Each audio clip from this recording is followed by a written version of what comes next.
ये किसी एक धर्म के बारे में बहस नहीं है, ये बात सबको स्पष्ट होनी चाहिए। किसी धर्म को महान बताने या किसी धर्म को कमतर बताने की ये बहस नहीं है। तो यदि कोई इस उम्मीद से देख रहा है या यहां आया है तो मैं आपको आश्वस्त करना चाहता हूं कि आपको नाउम्मीदी हाथ लगेगी। इस बहस में बहुत ज्यादा धार्मिक प्रतीकों के इस्तेमाल को लेकर भी ये दोनों लोग जो अभी आपको गंभीर दिख रहे हैं भले लोग हैं, कल शाम को चाय पर मिले थे, बहुत हंसी मजाक भी इनके बीच हुआ था और गलबैयां डालते हुए एक तस्वीर भी हुई थी। ये इस बात का प्रमाण है कि इंटरनेट पर जो हल्ला मचा हुआ है उसके मुकाबले ये दोनों लोग बहुत ही अच्छे शांत ढंग से बहस के लिए राजी हो गए हैं। ट्विटर की बातें ट्विटर तक सीमित, एलन मस्क आजकल उसको एक्स कहते हैं। और अब इस बहस की शुरुआत मैं इन विद्वानों का, हालांकि इनको परिचय की जरूरत नहीं है, पर हो सकता है, हमें पत्रकारिता में सिखाया जाता है कि नेवर अज्यूम, विज्ञान भी यही कहता है। मुफ्ती शमाइल नदवी साहब इस्लामिक विद्वान, शिक्षाविद हैं, कोलकाता के वाहियान फाउंडेशन के संस्थापक हैं, लखनऊ की प्रतिष्ठित दारुल उलूम नदवतुल उलमा से ग्रेजुएशन किया है, सोशल मीडिया और सार्वजनिक मंचों पर अध्यापन और बौद्धिक कामों में सक्रिय हैं और इस समय इंटरनेशनल इस्लामिक यूनिवर्सिटी मलेशिया से पीएचडी कर रहे हैं। अच्छी बात यह है कि पढ़ाई के साथ साथ ट्रैवल ब्लॉग भी बनाते हैं। पेट्रोनस टावर के सामने का ब्लॉग हमने देखा। हमारे साथ जावेद अख्तर साहब हैं। जावेद अख्तर साहब कवि हैं, शायर हैं, गद्य भी लिखते हैं, फिल्मों के लिए संवाद लिखे हैं, गीत लिखे हैं। इससे इतर ये वैज्ञानिक सोच को लेकर या अपने डिक्लेयर्ड एथिज्म को लेकर भी मुखर रहते हैं और अपने तहीं रैशनैलिटी की बात करते हैं। देवियों और सज्जनों, डज गॉड एग्जिस्ट? इस सवाल का जवाब सब अपने अपने तहीं खोजने की कोशिश कर रहे हैं। कोई इसको गॉड डैम पार्टिकल की खोज बताता है, कोई गॉड पार्टिकल की खोज बताता है, कोई हिग्स बोसान की खोज बताता है, कोई ये सवाल जवाब तलाशने की कोशिश करता है कि मास एग्जिस्टेंस में आखिर आया कैसे, हुआ क्या था, सृष्टि के पहले, समय के पहले क्या था। और कोई ये कहता है कि ये सारी खोजें जिस मस्तिष्क में हो रही हैं प्रकृति के क्रम में, वो कैसे विकसित हुआ। मैं उम्मीद करता हूं कि हम आज इन बुनियादी सवालों के कुछ जवाब हासिल करने में कामयाब हों। मैं सबसे पहले मंच पर आमंत्रित कर रहा हूं मुफ्ती शमाइल नदवी साहब को। आइए सर जी।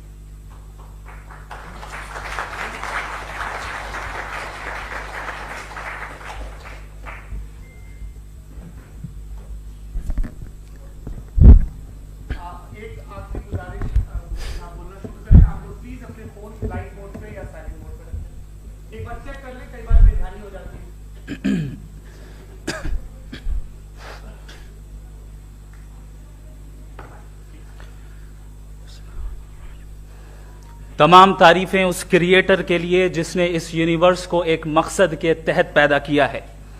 रिस्पेक्टेड जनाब जावेद अख्तर साहब, मिस्टर सौरभ द्विवेदी और respected audience, thank you all for being here today. आज की डिबेट में चूंकि हम बात करने वाले हैं डज गॉड एग्जिस्ट के टॉपिक पर, तो ये एक ऐसा टॉपिक है जिसके मुताल्लिक कोई भी डिसीजन लेने के लिए अलग अलग स्टैंडर्ड्स हो सकते हैं। लिहाजा डिबेट के शुरू में यह जरूरी है कि हम ये जान लें कि आज के इस टॉपिक में कौन सा स्टैंडर्ड सही होगा और कौन सा गलत होगा। सबसे पहला स्टैंडर्ड जिसे मैं समझता हूं कि हमारे रिस्पेक्टेड जनाब जावेद अख्तर साहब बड़ी तेजी के साथ उसकी तरफ लपकेंगे, वो है साइंस। जबकि साइंस दर हकीकत खुदा के एग्जिस्टेंस को डायरेक्टली साबित करने या उसके एग्जिस्टेंस को डिनाई करने के लिए स्टैंडर्ड नहीं बन सकती। और उसकी वजह क्या है, ये मैं नहीं कह रहा, ये वो लोग कह रहे हैं जो साइंस के एक्सपर्ट्स हैं। नेशनल एकेडमी ऑफ साइंस कहती है science doesn't have the processes to prove or disprove the existence of God. Why? क्योंकि साइंस का ताल्लुक एम्पेरिकल एविडेंस से है और एम्पेरिकल एविडेंसेस का ताल्लुक हमारे नेचुरल और फिजिकल वर्ल्ड से है, जबकि गॉड नॉन फिजिकल और सुपर नेचुरल रियलिटी है। लिहाजा नॉन फिजिकल रियलिटी को आप उस टूल के साथ नहीं चेक कर सकते जिसका काम फिजिकल रियलिटी को तलाश करना है। लिहाजा आज इस डिबेट में गॉड की एग्जिस्टेंस को साबित करने या उसे डिनाई करने में साइंटिफिक एविडेंस को एक्सेप्ट नहीं किया जाएगा। दूसरा स्टैंडर्ड हो सकता है रेविलेशन, कि रेविलेशन के जरिए हम यह साबित करें कि गॉड एग्जिस्ट करता है या नहीं। लेकिन यह स्टैंडर्ड भी आज इररेलेवेंट है। क्यों? क्योंकि रेविलेशन मेरे नजदीक सोर्स ऑफ नॉलेज है, वैलिड सोर्स ऑफ नॉलेज है, लेकिन हमारे जावेद अख्तर साहब के नजदीक ये वैलिड सोर्स ऑफ नॉलेज नहीं है। लिहाजा आज की डिबेट में मैं एक भी एविडेंस किसी भी मजहबी स्क्रिप्चर से नहीं दूंगा, ताकि जावेद अख्तर साहब के लिए वो अनएक्सेप्टेबल ना हो। तीसरा जो मेयार हो सकता है वो है ऑब्जर्वेशन, कि भाई कोई कहे कि हमें खुदा दिखाओ, अगर है तो दिखाओ, या ये कि खुदा के एग्जिस्टेंस पर एम्पेरिकल एविडेंस दो, तो यह है दर हकीकत गलत टूल का इस्तेमाल करना। यह ऐसा ही है कि जावेद साहब मुझसे यह मुतालबा करें कि मुफ्ती साहब आप मेटल डिटेक्टर के जरिए प्लास्टिक डिटेक्ट करके दिखाएं। अब चूंकि प्लास्टिक डिटेक्ट नहीं हो पा रही है, लिहाजा प्लास्टिक डज नॉट एग्जिस्ट।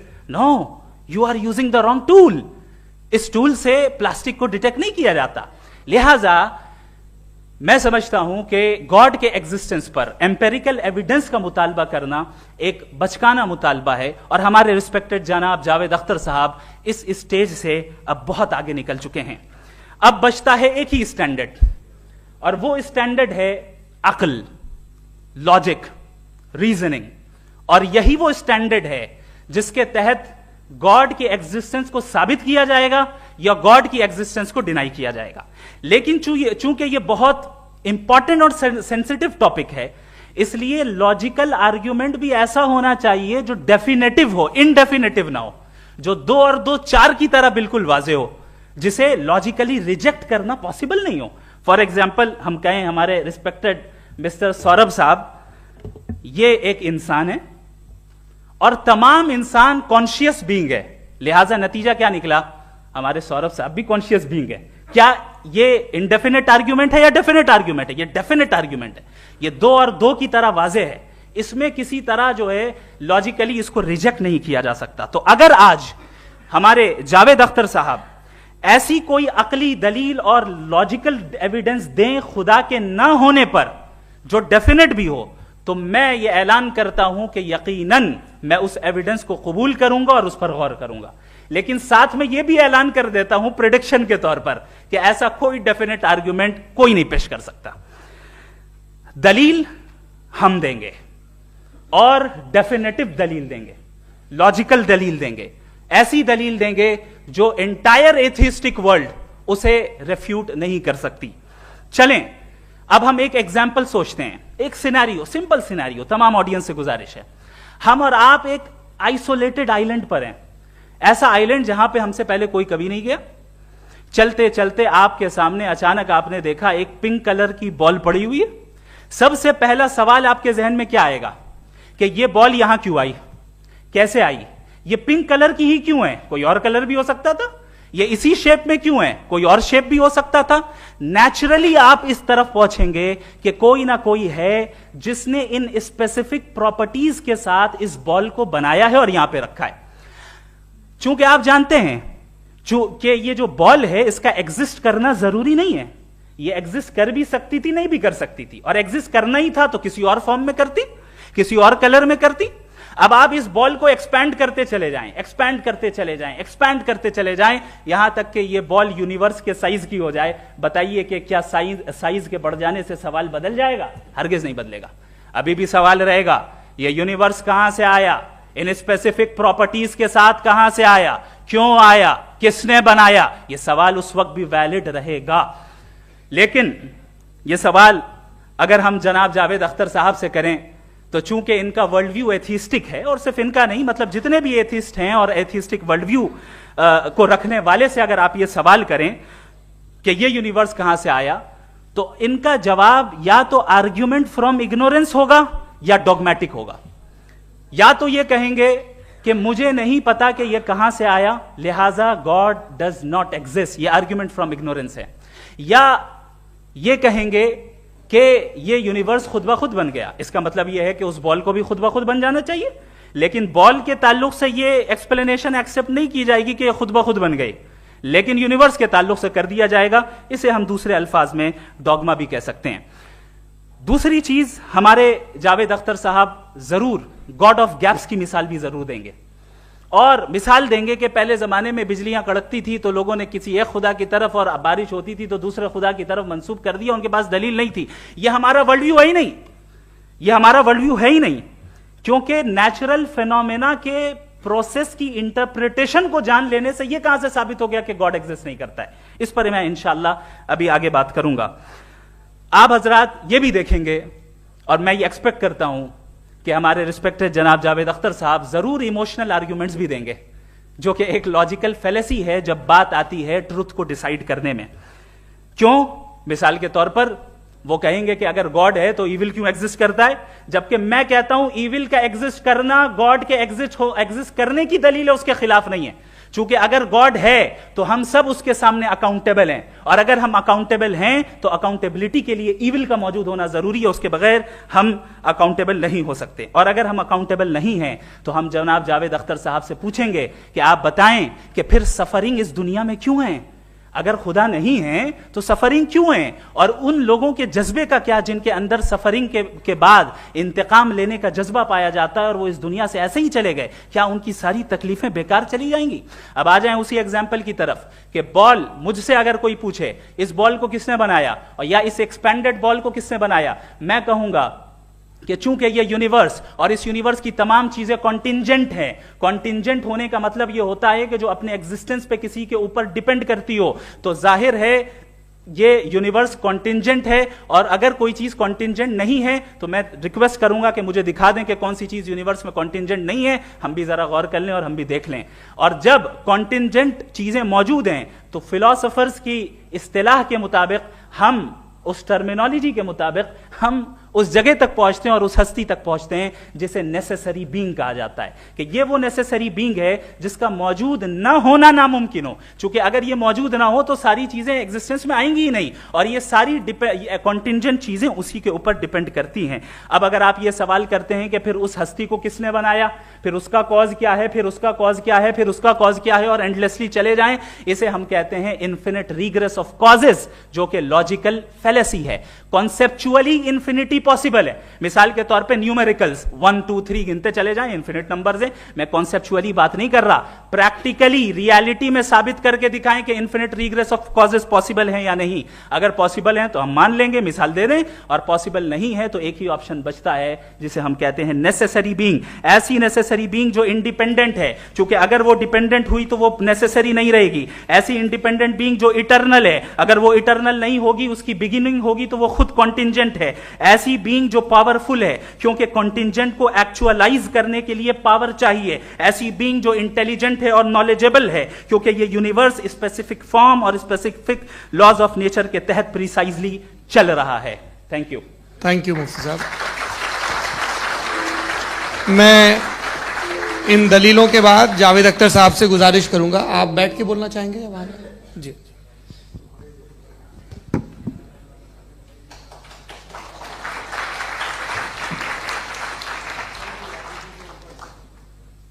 पहले तो मैं मुफ्ती साहब को एक अच्छी खबर देना चाहूँगा कि मेरी नॉलेज साइंस के बारे में बड़ी मामूली है, तो आप फिक्र ना करें उसकी, लेकिन कुछ कॉमन सेंस है मुझ में। देखिए, ये खुदा का तस्वुर कोई नया तस्वुर नहीं है, ये सदियों से रहा है। ये कुछ रिलीजन 3000 साल पुराने होंगे, 4000 साल पुराने होंगे, लेकिन इंसान कोई 10,000 12,000 साल से एग्जिस्ट करता है होमोसेपियन की शक्ल में, और हमेशा कुछ ना कुछ मजहब रहे। ये मजहब जाहिलों के नहीं थे, ये मजहब एक ऐसी ग्रीक सोसाइटी के थे जहाँ बड़े बड़े फिलोसफर पैदा हुए। ये मजहब इजिप्शियंस के थे जिन्होंने पिरामिड्स बनाए थे। ये रोमन्स के थे कि जिनका आर्किटेक्चर और सेनेट यानी पहली बुनियाद डेमोक्रेसी की, लिमिटेड थी मगर डेमोक्रेसी थी, ये उन लोगों ने किए थे।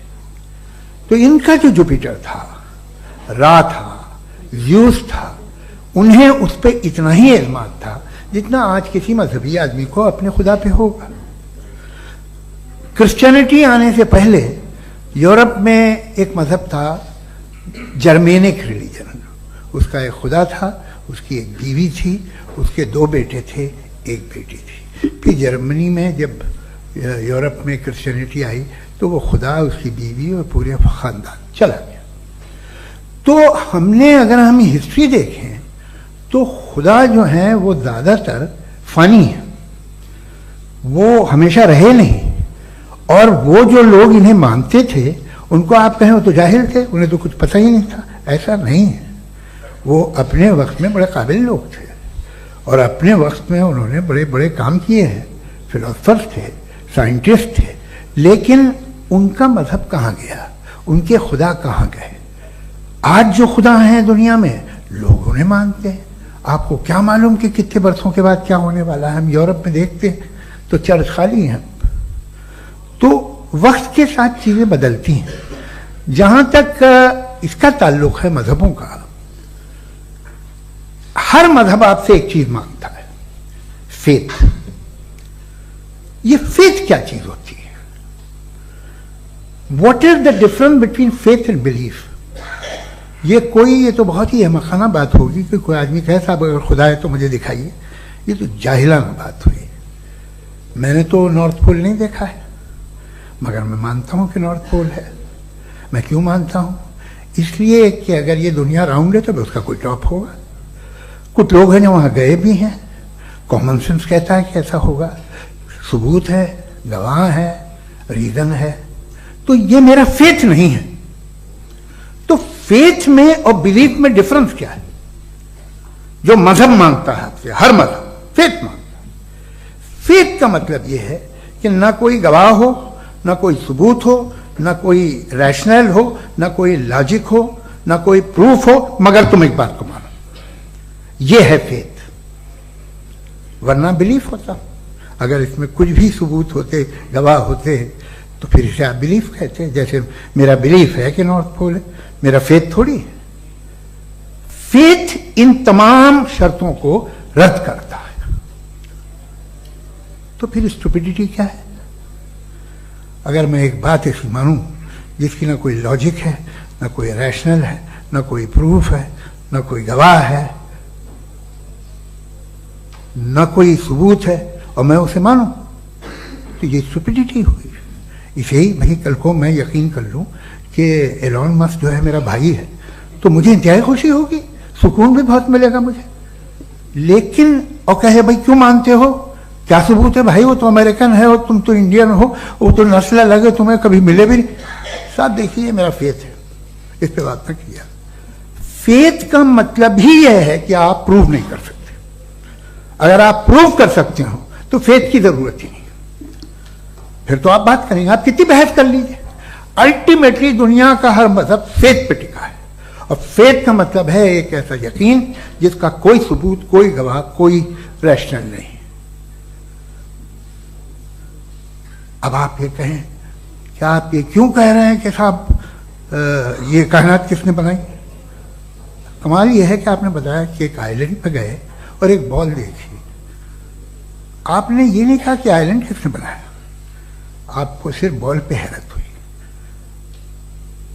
हमने आइलैंड पे हमने हैरत नहीं की, होते हैं आइलैंड। इसी तरह ये आइलैंड है, सितारे, ये गैलेक्सीज, ये सब आइलैंड हैं, खला में। हम उन्हें टेकन फॉर ग्रांटेड लेते हैं, हम पूछते नहीं किसने बनाए। आपने जजीरे के बारे में भी नहीं पूछा है। मेरी पैदाइश कैसे हुई? क्या मैं प्लान पैदा हुआ था? I was plan to be born, या एक लकी स्पर्म था जो किसी एक से चिपक गया? मेरी पैदाइश रैंडम। और इंसाफ जिसे आप कहते हैं, इंसाफ का तो नेचर से कोई वास्ता ही नहीं है। जो आप कहते हैं कि एक दिन इंसाफ मिलेगा, insaf is a human concept. Nature में कोई इंसाफ नहीं। अगर शेर हिरन को खा जाता है तो उसे कोई सजा नहीं मिलती। अगर एक आंधी आती है और हरे भरे पेड़ों को उखाड़ के फेंक देती है तो आंधियों की जेल नहीं होती है। नेचर में इंसाफ नहीं, इसलिए मुझे नेचर को इंसाफ की जरूरत भी नहीं। नेचर तमाम एक है। अब हम कहें कि साहब ये देखिए जो मैंने खाना खाया था, ये मेरी आंख तो नहीं यूं कर दिया उसे, तो इसे सजा मिलनी नहीं। वो सिस्टम है, ऐसे ही चल रहा है।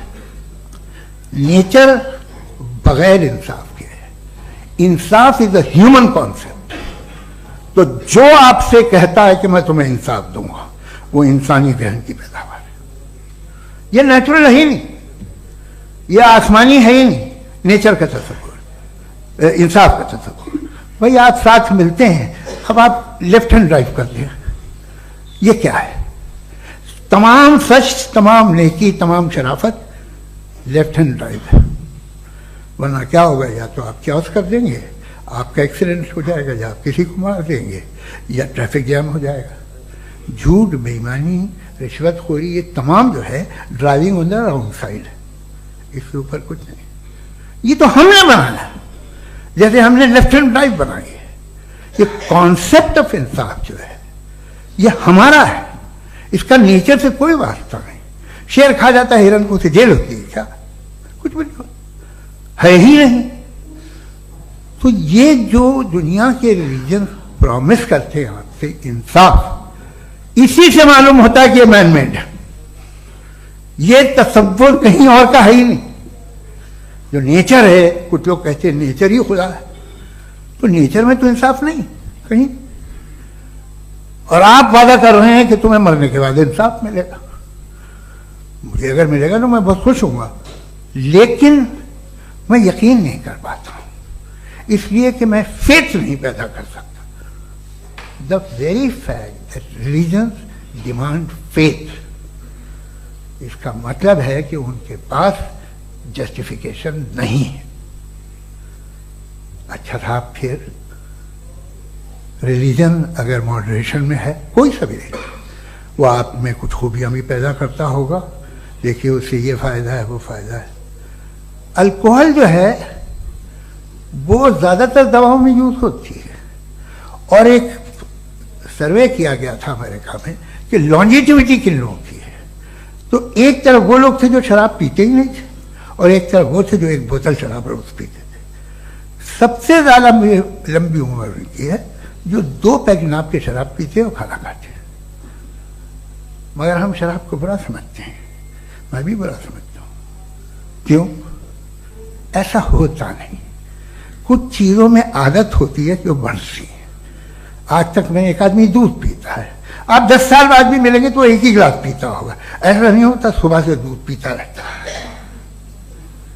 मिल्कोहलिक मैंने नहीं देखे, अल्कोहलिक होते हैं। ये टेंडेंसी है मजहब की कि वो बढ़ता है, जैसे कैंसर बढ़ता है, जैसे शराब बढ़ती है। कुछ लोग होंगे जो उसे सही तरह से यूज करते हैं। मुझे यकीन है कि हमारे मुफ्ती साहब भी उनमें से एक, इनसे बहुत खुशी हुई मुझे इनसे मिलकर। लेकिन कितने लोग हैं कि आज आप देखते हैं दुनिया में जो तबाहियां हैं, इनमें कितना हाथ है उन लोगों का जो बिलीवर कहते था मजहब ये नहीं कहता, ना कहता होगा, मगर जब ये मजहब पीते हैं तो ऐसे बिहेव करते हैं। थोड़ा सा अगर हो तो शायद बहुत अच्छी बात, लेकिन शराब थोड़ी सी नहीं रहती, उसमें टेंडेंसी है पहले। थोड़ा सा अगर 2-3 कैंसर के सेल हो ना बॉडी में तो आदमी स्लिम रहेगा, लेकिन वो 2-3 सेल नहीं रहते, वो मल्टीप्लाई होते हैं। जावेद साहब, टाइम पूरा हो गया। टाइम हो गया, तो बस बात खत्म हो गई। अच्छा, मुझे कुछ और कहने को था भी नहीं। जी, मैं पहले जवाबी दौर के लिए इनवाइट कर रहा हूं मुफ्ती साहब को। Your rebuttal round 1, you have 7 minutes.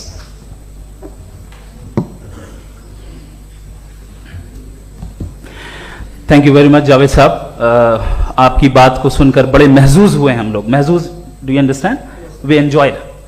Okay, अब थोड़ा सा लॉजिकली उसको हम लोग देखते हैं। दरअसल हम लोगों ने कल गुजारिश की थी मुफ्ती साहब से भी, जावेद साहब से भी, कि हिंदुस्तानी जबान आम फहम सबको समझ में आ जाए, और जहां कहीं आप मुश्किल शब्द इस्तेमाल करें वहां बताते भी चलें। Thank you. तो सबसे पहले हमारे रिस्पेक्टेड जावेद साहब ने हवाला दिया कि खुदा फानी है।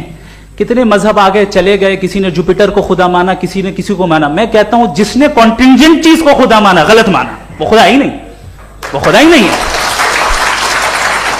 हम तो नेसेसरी बीन को साबित करने बैठे हैं, वो नेसेसरी कॉज जो इटरनल है, जो अबदी भी है और अजली भी है। हम किसी और को साबित करने नहीं बैठे। दूसरी चीज, उन्होंने कहा कि फेथ एंड बिलीफ ये एक ऐसी डेफिनेशन है फेथ की जो इन्होंने पहली मर्तबा पेश की है, या माफ कीजिएगा इन्होंने पहली मर्तबा पेश नहीं की है, रिचर्ड डॉकिंस ने पहली मर्तबा पेश की है। मुझे मालूम है ये सोर्स कहां से है। एपिस्टेमोलॉजिकली फेथ और बिलीफ का फर्क आप इस तरह नहीं कर सकते सर। फेथ सही भी होता है, गलत भी होता है, बिलीफ सही भी होता है, गलत भी होता है। जो लॉजिक, रीजन और एविडेंस से बैक्ड होगा वो फेथ सही होगा। और आप जिस फेथ की बात कर रहे हैं कि इलॉजिकल है और उसके पीछे नहीं है, तो we are on the same page. हम नहीं मानते उस फेथ को, जो फेथ ऐसा हो जिसके पीछे कोई लॉजिक ना हो, एविडेंस ना हो, हम नहीं मानते। हम तो उस फेथ के कायल हैं जिसके पीछे लॉजिक हो और एविडेंस हो। तो बिलीफ सही भी होता है, गलत भी होता है, फेथ भी सही होता है और गलत भी होता है। तो आज फेथ और बिलीफ के डिफरेंस पे बात नहीं हो रही है। आज आप चाहे फेथ एक्सेप्ट कर लें या बिलीफ एक्सेप्ट कर लें, आज ये बात होगी कि ट्रूथ क्या है, चाहे ट्रू बिलीफ सही है या ट्रू फेथ सही है, और फॉल्स फेथ क्या है और फॉल्स बिलीफ क्या है, बात इस पे हो रही। दूसरी चीज इन्होंने पूछा, स्टुपिडिटी फिर क्या है? अगर फेथ, रिलीजन स्टुपिडिटी नहीं है तो और क्या है? चूंकि फेथ का मुतालबा करते हैं तो स्टुपिडिटी क्या है? मैं कहता हूं स्टुपिडिटी एथिज्म है। उसकी वजह यह है कि आप एक सड़क पे जा रहे हो और आप किसी गार्डन में जाएं और देखें वहां लिखा है फूलों के साथ, I love Javed Akhtar and I really do, I love you sir. तो जब आप वहां पर पहुंचे तो वहां पहुंचकर अब ये बताएं, क्या आप ये कहेंगे वाह व्हाट अ नेचुरल सिलेक्शन? ये क्या नेचुरल सिलेक्शन है? नहीं, ये प्रिसाइजली डिजाइंड है, इसके पीछे डिजाइनर है। लिहाजा अगर कोई एक ऐसी कॉमन सेंस की बात को कबूल नहीं कर रहा है कि यूनिवर्स जो इतने प्रिसाइजली काम कर रहा है, हम कह दें कि खुद ब खुद बन गई, मैं समझता हूं इससे बड़ी स्टुपिडिटी और कुछ नहीं है। ये इरैशनल चीज है।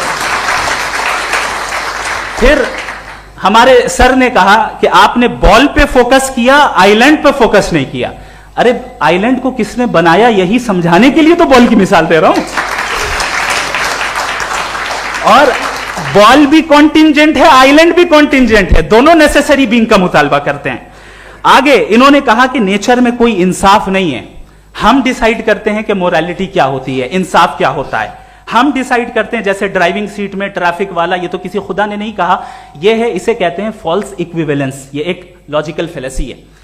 आपने जो है मिसाल दी ड्राइविंग की और ट्रैफिक की, ये सब्जेक्टिव मोरालिटी है। आप सब्जेक्टिव मोरालिटी को मिसाल बनाकर ऑब्जेक्टिव मोरालिटी के ऊपर नहीं थोप सकते। इंसाफ की ऑब्जेक्टिव मोरालिटी। अगर आप ये कहते हैं कि नेचर में इंसाफ नहीं है, तो इंसाफ का न होना ये नेचुरल हुआ, तो फिर नेचर को नेचर रहने दे, क्यों हम इतना स्ट्राइव कर रहे हैं दुनिया में इंसाफ लाने के लिए? ये तो इलॉजिकल बात है, इरैशनल बात है।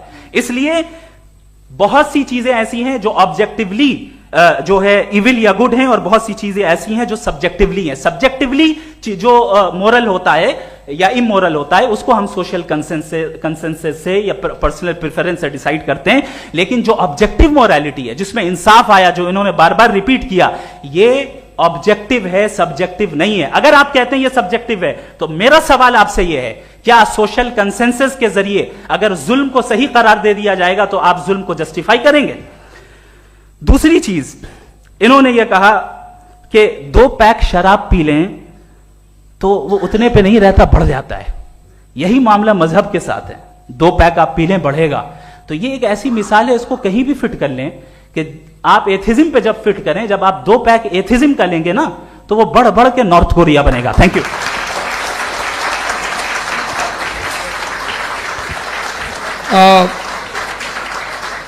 फर्स्ट राउंड की रिबटल के लिए मैं जावेद साहब को इनवाइट कर रहा हूं। आपके पास 7 मिनट का वक्त है, रीसेट कर दीजिएगा प्लीज। मुझे इस बात की खुशी है कि मुफ्ती साहब ने भी मान लिया कि नेचर में कोई इंसाफ नहीं है। तो कोई भी चीज़ जो इंसान ने नहीं बनाई है उसमें इंसाफ नहीं होता है। एक बात मैं आपसे अर्ज करूँ, जरा पता लगा लीजिएगा, ये जो आप बाग में जाते हैं बेहद खूबसूरत फूल देखते हैं ना, इनमें से कोई नेचुरल नहीं है। ये सारे फूल क्रॉस करके बनाए गए हैं। जो जंगल में फूल होते हैं निहायत मामूली होते हैं, ये फूल इंसानों ने बनाए हैं।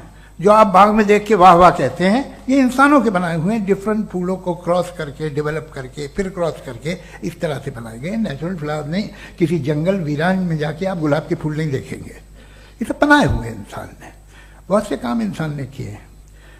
बाकी है कि आपने मेरी एक बात का जवाब नहीं दिया, जिससे मुझे शिकायत है कि फेथ क्या है और आप फेथ मांगते क्यों हैं मुझसे? आप तो लॉजिकल हैं, आपके पास तो सारे रैशनल हैं, आपके पास सारे सबूत हैं, तो तो आपको फेथ की डिमांड क्यों करते हैं कि भाई तुम सरेंडर कर दो और सवाल मत करो? कोई मजहब सारे सवाल करने की इजाजत नहीं देता है और मना करता है कि ज्यादा सवाल ना करो, बह जाओगे तुम। आप क्यों रोकते हैं? हकीकत यह है कि इंसानी तारीख क्या है। इंसानी तारीख यह है कि दुनिया में दो तरह के लोग हुए हैं।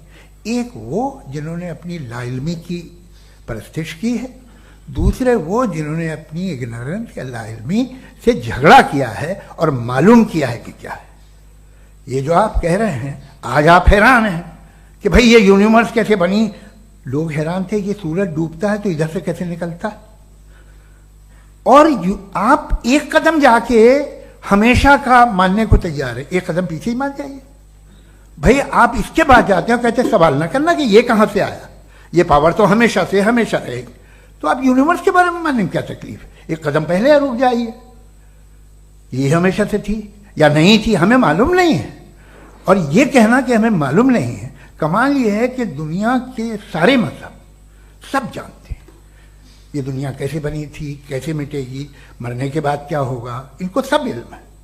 इनको किसी को डायनासोर होते थे पहले ये नहीं पता था, किसी को नहीं पता। किसी भी दुनिया की मजहबी किताब में डायनासोर का जिक्र नहीं है।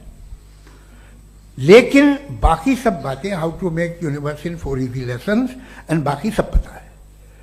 जिसको सब पता है वो गड़बड़ है। हम में ये इंकिसार, ये ह्यूमिलिटी होनी चाहिए कि हम ये कहें कि हमें ये बहुत सारी बातें नहीं मालूम, लेकिन हम उनकी परस्तिश ना करना, अपनी लाइल्मी को की परस्तिश ना करें, हम उसे पता लगाने की कोशिश करें। जिस दुनिया में आप बैठे हैं सर, ये हॉल जो है, ये इलेक्ट्रिसिटी जो है, ये माइक जो है, जिस हवाई जहाज से आप आए थे, वो जिस कार से आप यहाँ आए हैं, ये सब उन लोगों की बनाई हुई है जिन्होंने सवाल किए थे। ये दुनिया जिसमें आप आज आराम से हैं, ये उन लोगों की बनाई है कि जिन्होंने सवाल किए थे। और हर स्टेज पे इन सवालों को मकरूह कहा गया था, गलत कहा गया था। आप जरा तारीख पढ़िए, एक बड़ी दिलचस्प किताब है बर्ट्रैंड रसेल की, जिसमें उसने रिलीजन एंड साइंस कि कब से रिलीजन जो है साइंस के अगेंस्ट है। और हद तो यह है कि भाप के इंजन के खिलाफ थे, स्टीम इंजन के भी खिलाफ थे, और फतवे हुए उन पे, वेटिकन ने दिए। तो ये हमेशा, अभी जैसे ही ये राइट विंगर आते हैं अमेरिका में पावर में, तो वो जो अपना ये क्या बोलते हैं उसे, सीड क्या वर्ड है, सीड क्या जो, हाँ नहीं सीड जो होते हैं जिस पे जी, नहीं भाई, वो जो ह्यूमन बॉडी के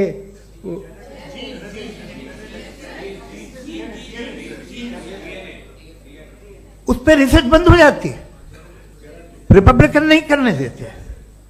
अरे भाई इतना डर क्या है तुम्हें? एक जमाने में बहुत नाराज थे ये सारे मजहबी लोग कि ये इंसान तो इंसान बनाने की कोशिश कर रहा है। आपको क्या तकलीफ भाई, बना ले तो बना लेने दो, ये खौफ क्या है? और ये सब आज जो आप कह रहे हैं नामुमकिन है, ये कैसे हुआ? मुझे एक किस्सा याद आता है। जब मैं 6ठी क्लास में था तो मैं मैथमेटिक्स में बहुत वीक था, तो एक टीचर रख दिया गया, उसने 1 2 3 4 5 6 7 तो सिखा दिया मुझे। वो दिन मैं भूल नहीं सकता हूँ मुफ्ती साहब, जिस दिन उसने ये बताया कि 1/2 क्या होता है और 3/4 क्या होता है। मुझे ऐसा लगा कि मेरा सर बीच से फट जाएगा। यह आदमी कह रहा है कि जो दीवार के अंदर जाओ वॉक करते हुए। आज हंसता हूं मैं इस बात पे। तो आज जो बातें आपके जहन से बिल्कुल परे हैं और आप हैरान होते हो उन्हें देख के, एक वक्त आएगा कि मामूली लगेंगे। और हुआ है, आपकी इंसानी तारीख ही है। इतनी जल्दी सारे फैसले आप मत कर लीजिए, थोड़ा ये ह्यूमिलिटी रखिए कि भाई ये हमें नहीं मालूम। ये कहने में क्या आ रहा है? ये यूनिवर्स कहाँ तक फैली, ये कब से है और कब तक रहेगी, हमें नहीं मालूम। आपने फैसला कर लिया कब बनी। ये आपके हिसाब से कोई 14 बिलियन ईयर बनी जो समझा जाता है। उससे पहले हजारों करोड़ों अरबों साल तक खुदा बैठा क्या कर रहा था? खामोश बैठा था ऐसे ही, जमाइया ले रहा था। फिर उसे आइडिया आया, यार एक काम करते, वक्त अच्छा गुजर जाएगा, यूनिवर्स बनाते। सोचिए, वो तो हमेशा से है ना, मगर यूनिवर्स हमेशा से नहीं है, ये तो बनाई गई है। और उससे पहले क्या था, इनका क्या काम था? कैसी बात है, ये बड़ा आसान है। जो बात हमें आज धीरे धीरे पता चली है, बरसों 2000 और 2500 साल पहले आपको किसी ने बता दिया कि क्या था, आप मान गए, और तब से वही मान रहे हैं जो 2500 साल पहले कहा गया था। सब कुछ बदल गया है, सॉल्व हो रही हैं चीजें। अभी साइंस बिल्कुल दावा नहीं करती, या कोई फिलोसफर ये दावा नहीं करता कि हमें सब मालूम, बल्कि वो कहता है कि हमें जितना मालूम होता है उससे ये मालूम होता है कि हमें कितना कम मालूम। तो हम अपनी जहालत से लड़े, उसकी परस्तिश न करें। जी, time, thank you so much. मैं तर्कों की इस श्रृंखला में राउंड 2 के लिए मुफ्ती साहब को आमंत्रित कर रहा हूं। आपके पास एक बार फिर से 7 मिनट का वक्त है। शुक्रिया। जनाब जावेद अख्तर साहब कई मर्तबा दोहरा रहे हैं कि फेथ का मतलब बताइए, फेथ का मतलब बताइए। मैंने बता दिया, फेथ सही भी होता है, गलत भी होता है। और आज हम फेथ पे बात नहीं कर रहे, हम ट्रूथ और डज गॉड एग्जिस्ट पे बात कर रहे हैं। क्या डज गॉड एग्जिस्ट, ये ट्रूथ यानी गॉड है या नहीं है, इसमें से दोनों ट्रूथ क्या है। अब आप उसे फेथ कह लें, बिलीफ कह लें, नॉट माई बिजनेस।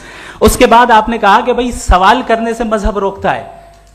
मैं कहता हूं जो रोकता है वो रोकता होगा, मैं नहीं रोकता, बल्कि सवाल करें, सवाल करना चाहिए। सवाल कर करके तो हम आगे बढ़ते हैं, तरक्की करते हैं, और इसीलिए मैं आज यहां पे आया हूं। लेकिन सवाल सिर्फ खुदा से नहीं होगा, आपसे भी होगा।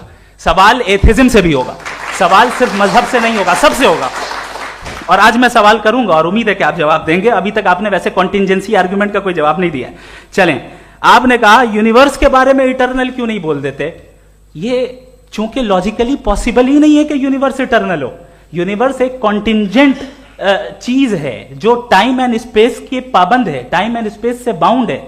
जो टाइम एंड स्पेस से बाउंड होगा वो कॉन्टिंजेंट होगा, जो कॉन्टिंजेंट होगा वो उसकी बिगिनिंग हुई होगी, जिसकी बिगिनिंग हुई होगी वो इटर्नल नहीं हो सकता। ये तो कॉमन सी बात है।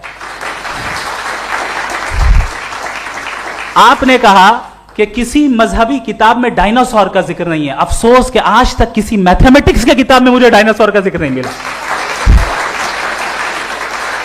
तो इसका मतलब मैथमेटिक्स की किताब बेकार है? नहीं, उसका वो टॉपिक नहीं है। रेवलेशन का और मजहबी किताबों का टॉपिक ये नहीं है कि आपको आके बताए साइकिल कैसे बनाते हैं, या आकर ये बताएं कि जो है डायनासोर कब था। वो तो मोरालिटी सिखाने आया है, गॉड के बारे में बताने आया, नॉन फिजिकल रियलिटी की हकीकत को सिखाने के लिए आया। रिलीजियन साइंस को रोकता है? नहीं रोकता। अगर रोकता है तो गलत करता है। रिलीजियन साइंटिज्म को रोकता है, जिसमें हमारे जावेद साहब मुब्तला है। साइंस और साइंटिज्म में फर्क है। साइंटिज्म यह है कि आप समझें कि साइंस और साइंटिफिक मेथोडोलॉजी ये नॉलेज को हासिल करने का वाहिद सोर्स ऑफ नॉलेज है। यह है साइंटिज्म। हम इसे रिजेक्ट करते हैं। हम साइंस को तो तरक्की करते हैं, भाई आप हमारी पूरी तारीख कर लें, पढ़ लें तो आपको पता चल जाएगा। बहरहाल ये अलग टॉपिक है। उसके बाद इन्होंने एक लफ्ज कहा, वेटिकन ने फतवा दिया। वेटिकन का फतवे से कोई ताल्लुक नहीं है, दोनों कॉन्ट्राडिक्टरी अल्फाज हैं। उसके बाद उन्होंने कहा कि भाई हमें नहीं मालूम।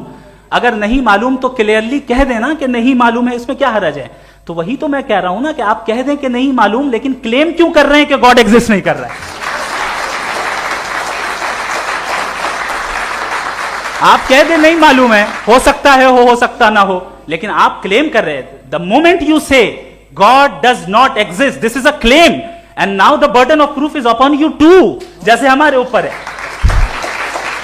और क्यों है मैं बताता हूं, क्यों है ये भी मैं बताता हूं।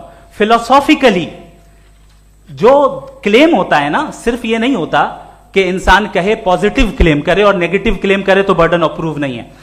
आप मिसाल के तौर पे मैं कहूं कि फुला उस कमरे में कोई नहीं है, मैंने एक नॉलेज का क्लेम किया है। उस कमरे में कोई नहीं है, मैंने एक नॉलेज का क्लेम किया। या तो मैं कहूं मुझे नहीं पता, हो भी सकता है नहीं भी हो सकता है, this is not a claim. लेकिन जब मैं कह रहा हूं कि वहां कोई नहीं है, या मैं कह रहा हूं वहां कोई है, दोनों क्लेम है और दोनों के ऊपर बर्डन ऑफ प्रूफ है। हमारे ऊपर भी बर्डन ऑफ प्रूफ है। मैंने कंटिजेंसी आर्ग्यूमेंट दिया, इसे तोड़कर दिखाइए। आखिरी चीज, इन्होंने कहा कि खुदा दुनिया बनाने से पहले 150 साल पहले या करोड़ों साल पहले क्या कर रहा था? अरे हजरत, चलें, बहरहाल मैं जवाब दे देता हूं, आप हमारे रिस्पेक्टेड पर्सनालिटी हैं, अगर आप नहीं होते तो मैं ऐसे एंटरटेन ही नहीं करता।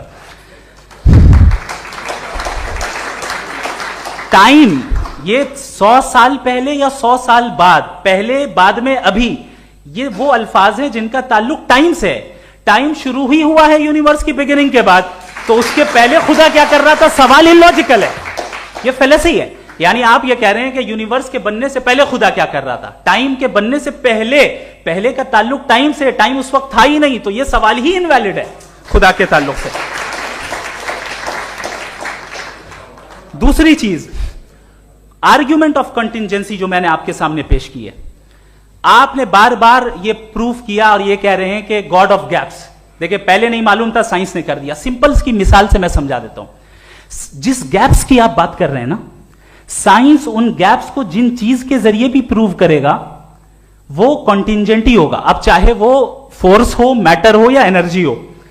लिहाजा सवाल हमारा उस वक्त भी वैलिड होगा जब तक कि आप नेसेसरी बीइंग पे ना आ जाएं, और इन्फिनिट रिग्रेस पॉसिबल नहीं है of causes in practical world, तो जाहिर है कहीं रुकना पड़ेगा, जहां रुकेंगे वही खुदा है। दूसरी चीज, आपने ये क्या कह रहा था मैं, किस पॉइंट को? What? Oh no, after that. Just now.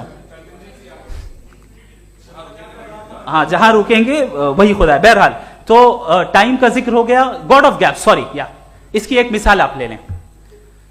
एक कार है, एक साहब ने देखा कि भाई कार जो है उसके व्हील्स कितने अच्छे लगे हुए हैं सही जगह पे, स्टीयरिंग जो है कितने अच्छे जगह पे लगी हुई, और सीट्स कितने वेल डिजाइंड है, कितनी प्रिसाइजली ये कार काम कर रही है, तो जरूर कोई ना कोई इसे क्रिएट किया है, किसी ने क्रिएट किया है। अब जावेद साहब आए और कहे, अरे जनाब बोनेट खोलिए, इसमें इंजन है, इंजन इस कार को चला रहा है, hence prove no one has created the car. This is illogical, this is irrational. आपने इंजन के जरिए उस गैप को तो साबित किया, लेकिन क्या उससे कार की जो क्रिएशन है और उसका जो क्रिएटर है ये इम्पॉसिबल हो जाए? ऐसा पॉसिबल है? उसका सवाल खत्म हो जाए, ऐसा पॉसिबल है? नहीं। आपने गैप्स को फिल करके, कॉन्टिंजेंट चीजों से गैप्स को फिल करके हमारे ऑब्जर्वेशन को और ब्रॉड कर दिया। अब हमें और पता चल गया कि ये जो कार है इसका सिस्टम कितना ज्यादा कॉम्प्लेक्स है। पहले कम समझते थे, अब कॉम्प्लेक्सिटी और ज्यादा वाजे हो गई। अब हमें समझ में आ रहा है कि हमारी सर्टेनिटी और बढ़ गई कि जरूर इस कार को किसी ना किसी ने बनाया। यही मामला यूनिवर्स का है। साइंस हमेशा फिजिकल वर्ल्ड की चीजों को ही फिल करती जाएगी और फिजिकल चीजों से ही करती जाएगी, चूंकि एम्पेरिकल एविडेंस का ताल्लुक फिजिकल वर्ल्ड से है। आप साइंस के जरिए मेटाफिजिकल रियलिटी को कभी साबित नहीं कर सकते। ये रॉन्ग टूल का इस्तेमाल करना है। ये वही काम है कि आप मेटल डिटेक्टर से प्लास्टिक डिटेक्टर करने चलें, जो कि जाहिर है सही नहीं है। Thank you.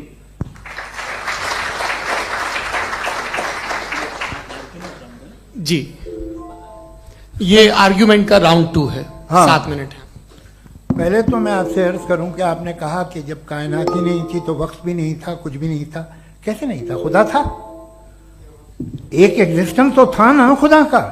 तो जब खुदा था तो वक्त भी होगा। ऐसा नहीं कि कुछ भी नहीं था, खुदा था। अच्छा, बाकी एक आपने कहा साहब आप साबित कीजिए, आपके पास भी लॉजिक है या मेरे पास भी लॉजिक है। मेरा जिम्मेदारी नहीं है साबित करना कि खुदा है। बर्टन रसल ने बड़ी अच्छी बात कही। बर्टन रसल ने बड़ी अच्छी बात कही। मैं आपसे अगर ये दावा करूं कि एक चाय की केतली मरीख के चारों तरफ घूम रही है, मार्स के चारों तरफ, तो यह आपका काम नहीं है कि आप साबित करें कि कोई चाय की केतली नहीं है। यह मेरा काम है, मैंने दावा किया है। यह दावा तो मजहबी लोग करते हैं कि खुदा है। मैं क्यों साबित करूं कि नहीं है? जब तक आप मुझे कन्विंस नहीं कर देंगे मैं नहीं मानूंगा। आपकी जिम्मेदारी है, मेरी जिम्मेदारी नहीं है।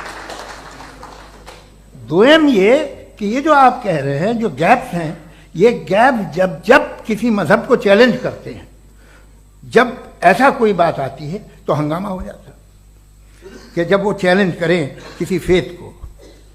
ये तमाम साइंस जो है इसे मुख्तलिफ जगहों पे मुख्तलिफ वक्तों में मजहब ने रोकने की कोशिश की है। ये किताब है religion and science, Burton Russell की, पढ़िएगा, अच्छी लगेगी आपको। तारीख ही है साइंस, मजहब की साइंस से उसका यही रिश्ता है। अच्छा, अब ये हम सोचें कि बहरहाल ये वजूद जो है मजहब और ये बिलीव इन गॉड इंसान को बेहतर बना देता है, तो एक काम कीजिए, हिंदुस्तान वर्ल्ड का नक्शा लीजिए और मार्क कीजिए कि रिलीजन कहाँ कहाँ ज़्यादा है, कहाँ कहाँ, चाहे वो लैटिन अमेरिका हो या मिडल ईस्ट हो या फार ईस्ट हो या हिंदुस्तान के वो इलाके जहाँ मजहबियत ज़्यादा है। रख दीजिए नक्शा अलग। अब दूसरा नक्शा कि कहाँ कहाँ नाइंसाफ़ी, रिप्रेशन, औरतों के हुकूक की पामाली, जुल्म, डिक्टेटरशिप कहाँ है, नक्शा एक ही होगा।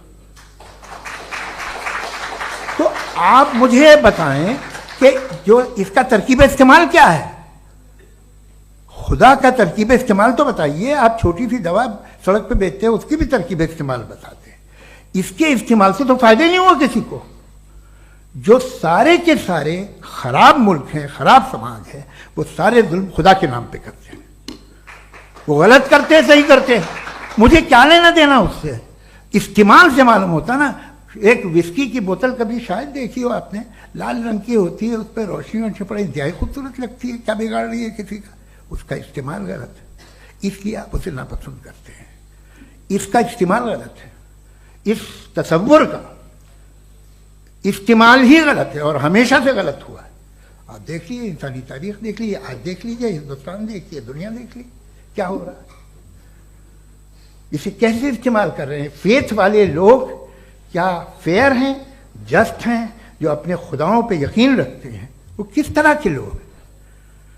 वो लोगों को इंसाफ देते हैं, वो बेहतर इंसान बने। तो इस दवा का फायदा क्या है? चलो बहुत फायदा हो रहा तो मैं इस्तेमाल कर लूंगा, मुझे तो इस दवा का कोई फायदा दिखता ही नहीं।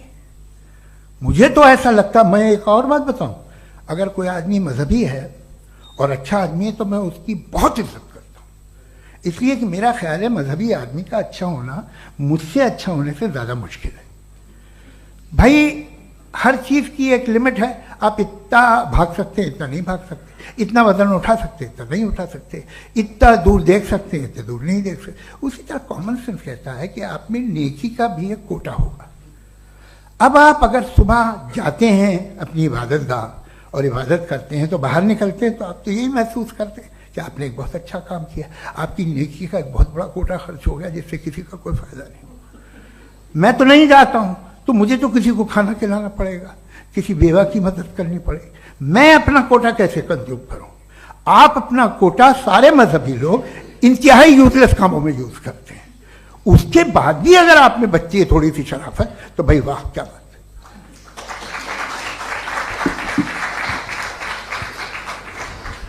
एक तो मुझे ये बात बहुत अच्छी लग रही है कि दोनों ही विद्वान समय को मानते हैं और बहुत समय से अपनी दलीलें और बाज दफा समय से पहले अपनी तकरीरें पूरी करके अपनी अपनी कुर्सी पर बैठ रहे हैं। ये इस आर्ग्यूमेंट का राउंड 2 पूरा हुआ। अब रिबटल का राउंड 2 है और उसके बाद क्रॉस एग्जामिनेशन होगा। नहीं, आपका आर्ग्यूमेंट हो गया सर। हमारे यहाँ स्कूल के सिलेबस में पंच परमेश्वर कहानी पढ़ाई जाती है, प्रेमचंद जी की लिखी हुई। आप निश्चिंत रहिए, आपके कोई राउंड में मिस नहीं होने दूंगा। रिबटल का राउंड 2 मुफ्ती शमाइल नदवी साहब।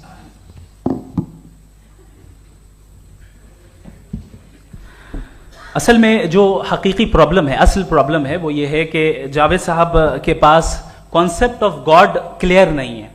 इन्होंने कहा कि कायनात से पहले खुदा तो था, तब भी तो टाइम होगा। ये टाइम कायनात का हिस्सा है। हम खुदा, उस खुदा को मानते हैं नेसेसरी बीइंग का टाइमलेस होना जरूरी है, चूंकि वो टाइम का क्रिएटर है। जब उसने टाइम को क्रिएट किया तो वो खुद टाइम पे कैसे होगा? उसने जब स्पेस को क्रिएट किया तो खुद स्पेस में कैसे होगा? अगर वो टाइम एंड स्पेस को पहले से ही उसका पाबंद है तो फिर किस चीज को उसने क्रिएट किया? लिहाजा ये सवाल गलत है कि खुदा था तो टाइम होगा। बिल्कुल नहीं, टाइम के पाबंद हम है, खुदा नहीं है। हम फिजिकल वर्ल्ड से ताल्लुक रखते हैं, वो मेटाफिजिकल रियलिटी है। दूसरी चीज इन्होंने मिसाल दी कि चाय की केतली हवा में घूम रही होगी, और पता नहीं शायद वो बर्टन रसल का उन्होंने हवाला दिया। बहरहाल यही प्रॉब्लम है। प्रॉब्लम यही है कि हम चीजों के दरमियान डिफरेंशिएट नहीं कर पाते। ये जो आपने मिसाल दी ये इमेजिनेशन है, और मैं जो साबित कर रहा हूं वो लॉजिकल नेसेसिटी है।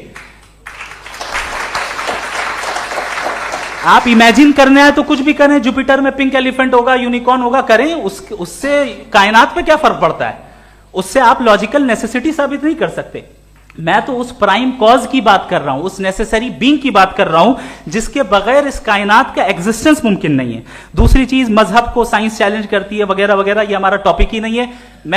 मैं इस पे बात करूंगा तो फिर मेरा वक्त चला जाएगा। मजहब के ऊपर चूंकि हमारी डिस्कशन नहीं है, साइंस को मजहब और बिलखुसूस मैं और हमारा वर्ल्ड व्यू कम से कम साइंस को पीछे नहीं करता है, साइंटिज्म की मजम्मत करता है। इसकी वजाहत मैंने पहले कर दी। दूसरी चीज इन्होंने कहा वर्ल्ड का नक्शा लीजिए, वर्ल्ड मैप लीजिए, दो अलग अलग जगह की। हजरत, मैंने ये होमवर्क किया था और मैंने मिडिल ईस्ट का एक नक्शा लिया और यूरोप का एक नक्शा लिया, ये मजहबी इलाका और ये लिबरल और एथीस्ट इलाका। मुझे पता चला कि सबसे ज्यादा रेप केसेस जो हैं वहां पर है।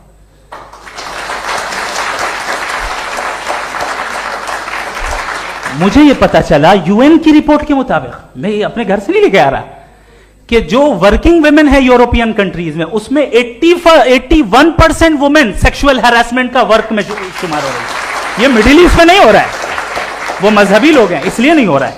दूसरी चीज, आपने ये कहा कि मजहबी आदमी का अच्छा होना हमारे अच्छे होने से बहुत मुश्किल है, बहुत मुश्किल है। तो इसका मतलब यह है कि गॉड के अलावा आपके पास अच्छे और बुरे का कोई स्टैंडर्ड है।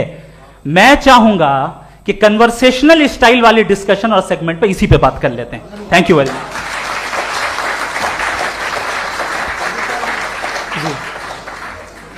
ये रिबटल का राउंड 2 है, आपके पास 5 मिनट का वक्त है और इसके बाद क्रॉस एग्जामिनेशन शुरू करेंगे। आप चाहें तो जो इन्होंने सवाल पूछे उनके जवाब आप रिबटल में भी दे सकते हैं। जी जी, देखिए पहले तो ये बात कि ये मिसाल गलत नहीं है, गलत है। इन्होंने पहले ही हमको डिसार्म कर दिया, कह लिया अकल से मामला सॉल्व नहीं हो सकता, लॉजिक से आप पहुंच नहीं सकते। ये एक मेटाफिजिकल चीज़ है। मेटाफिजिकल अजीब सा लफ्ज़ है, ठीक से किसी को माने नहीं मालूम इसके, तो ऐसा लगता है कुछ बड़ी चीज़ है। अरे भाई क्या होता है मेटाफिजिकल, बताओ, खड़ी हो। ये एक लफ्ज़ है जो कहीं भी इस्तेमाल हो जाता है। जब आप एक बात कर रहे हैं और आप मुझसे बहस कर रहे हैं तो मुझे मेटाफिजिकल मत बताइए, आप लॉजिकली मुझे प्रूफ किए। और अगर लॉजिकली आप नहीं बात करते साहब ये मेटाफिजिकल है, तो फिर हम आप बात क्या कर रहे हैं? मेरा आपका किस जबान में कॉन्वर्सेशन होगा? और ये कहना कि वक्त पहले नहीं था, तो फिर क्यों कहते हैं ये हमेशा से और हमेशा रहेगा? हमेशा वक्त है, तो आप कैसे कहते हैं वो हमेशा से है और हमेशा रहेगा? हमेशा का मतलब है कोई वक्त, अगर वक्त ही नहीं है तो हमेशा कैसे? बाहर वो रहेगा। अब मैं ये देखता हूं, आपने कहा ना कि वहां रेप ज्यादा होते हैं, तो हम एक बात देखते हैं कि ये दुनिया जिस पे वो कादर मुतलक है, जिसकी मर्जी के बगैर पत्ता भी नहीं हिलता, ओमनीपोटेंट है, ये दुनिया चल कैसे रही है? और इस दुनिया का हाल क्या है? 45,000 बच्चे जो 10 साल की उम्र से कम थे वो गाजा में मरे। भूख से काला हांडी में बच्चे मरते हैं और डिप्थेरिया से मरते हैं। डिप्थेरिया अजीब मर्ज है, गले में जाली बनना शुरू होती है, बच्चा नीला हो जाता है, गरीब का बच्चा, इसलिए कि उपास इलाज में। ये कादर मुतलक है जो चाहे कर दे, इससे आप दुआएं मांगते हैं हमारी ये काम कर दे वो कर दे, तो इसका मतलब डे टू डे लाइफ में वो इंटरफेयर करता है और ये देख रहा है वो। अगर वो वाकई भी है फॉर डिस्कशन से, तो मैं जब दुनिया देखता हूं तो मेरे दिल में उसके लिए कोई इज्जत नहीं पैदा होती। ये क्या कर रहे हो तुम पूरे ऑल पावरफुल हो, ओमनीपोटेंट हो, ओमनी प्रेजेंट हो। तुम तो वहां गाजा में रहे होगे ना, तुम हर जगह हो। तुम देख रहे थे कि बच्चे की कैसे धज्जियां उड़ रही, तुम देख रहे थे और तुम चाहते हो मैं तुम्हारी परस्तिश करूंगा, तुम हो भी। अरे यार, इसके अच्छे तो हमारे चीफ प्राइम मिनिस्टर हैं, कुछ तो ख्याल करते हैं। कमाल है, आप किसकी इबादत कर रहे हैं? अगर वो है भी, ये दुनिया नाइंसाफी से, जुल्म से, जबर से, तशद्दुद से भरी हुई। और आप ये मत कहिएगा कि वो देख रहा है और वो बताएगा एक दिन। अगर वो देख रहा है और इंटरफेयर नहीं करता तो आप दुआ क्यों मांगते? आप कहते हैं मेरा ये काम करा दे, इसके मतलब है वो दखल दे सकता है, वो आपको नौकरी दिलवा सकता है, भले दूसरे आदमी को न मिले, मगर आपका काम कर देगा चूंकि आपने दुआ मांगी है। तो जब वो आपको नौकरी दिला सकता है, लड़की की शादी कर सकता है, बेटे को ग्रीन कार्ड दिलवा सकता है, तो कम से कम ये जो मर रहे हैं बच्चे, इनको रोक दे, कुछ तो करे। मुझे तो दुनिया में, इस दुनिया का कोई मालिक है, इसका ओमनीपोटेंट कोई रूलर है, और ये दुनिया ऐसी चल रही है। मैं तो चाहूंगा कि भाई ना हो, अगर हो तो बड़ी शर्मिंदगी की बात है। शुक्रिया।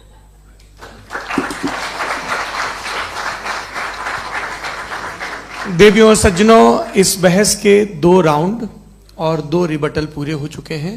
अब सबसे जरूरी और सबसे मुश्किल राउंड शुरू हो रहा है, क्रॉस एग्जामिनेशन का। अब इन विद्वानों की सज्जनता की एक परख भी होगी, और वक्त हमने 16 मिनट का तय किया है। पहला सवाल आप पूछना चाहेंगे? जी बिल्कुल। पहले बोले भी आपके आप माइक ले लीजिएगा हाथ में, ये नीचे से ऑन। जी मैं बोलता हूँ, ये डायस हटा सकते हैं क्या हम थोड़ा क्विकली? डायस पीछे कर दीजिए बस थोड़ा सा, है, ताकि ये जो दाएं बाएं लोग बैठे हैं, इसे हटा ही दीजिए। अब हम वहां तो जाने वाले नहीं। आराम से आराम से दोनों तरफ से हटा दीजिए।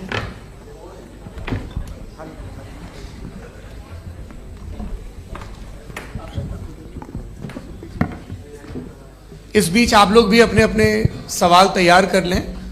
ये ध्यान रखेंगे कि मैं यहां से सवाल लूंगा, आप लोगों को अपना हाथ ऊपर करना है, अपना नाम बताना है, और अधिकतम 3 वाक्यों में अपना सवाल पूरा करना है।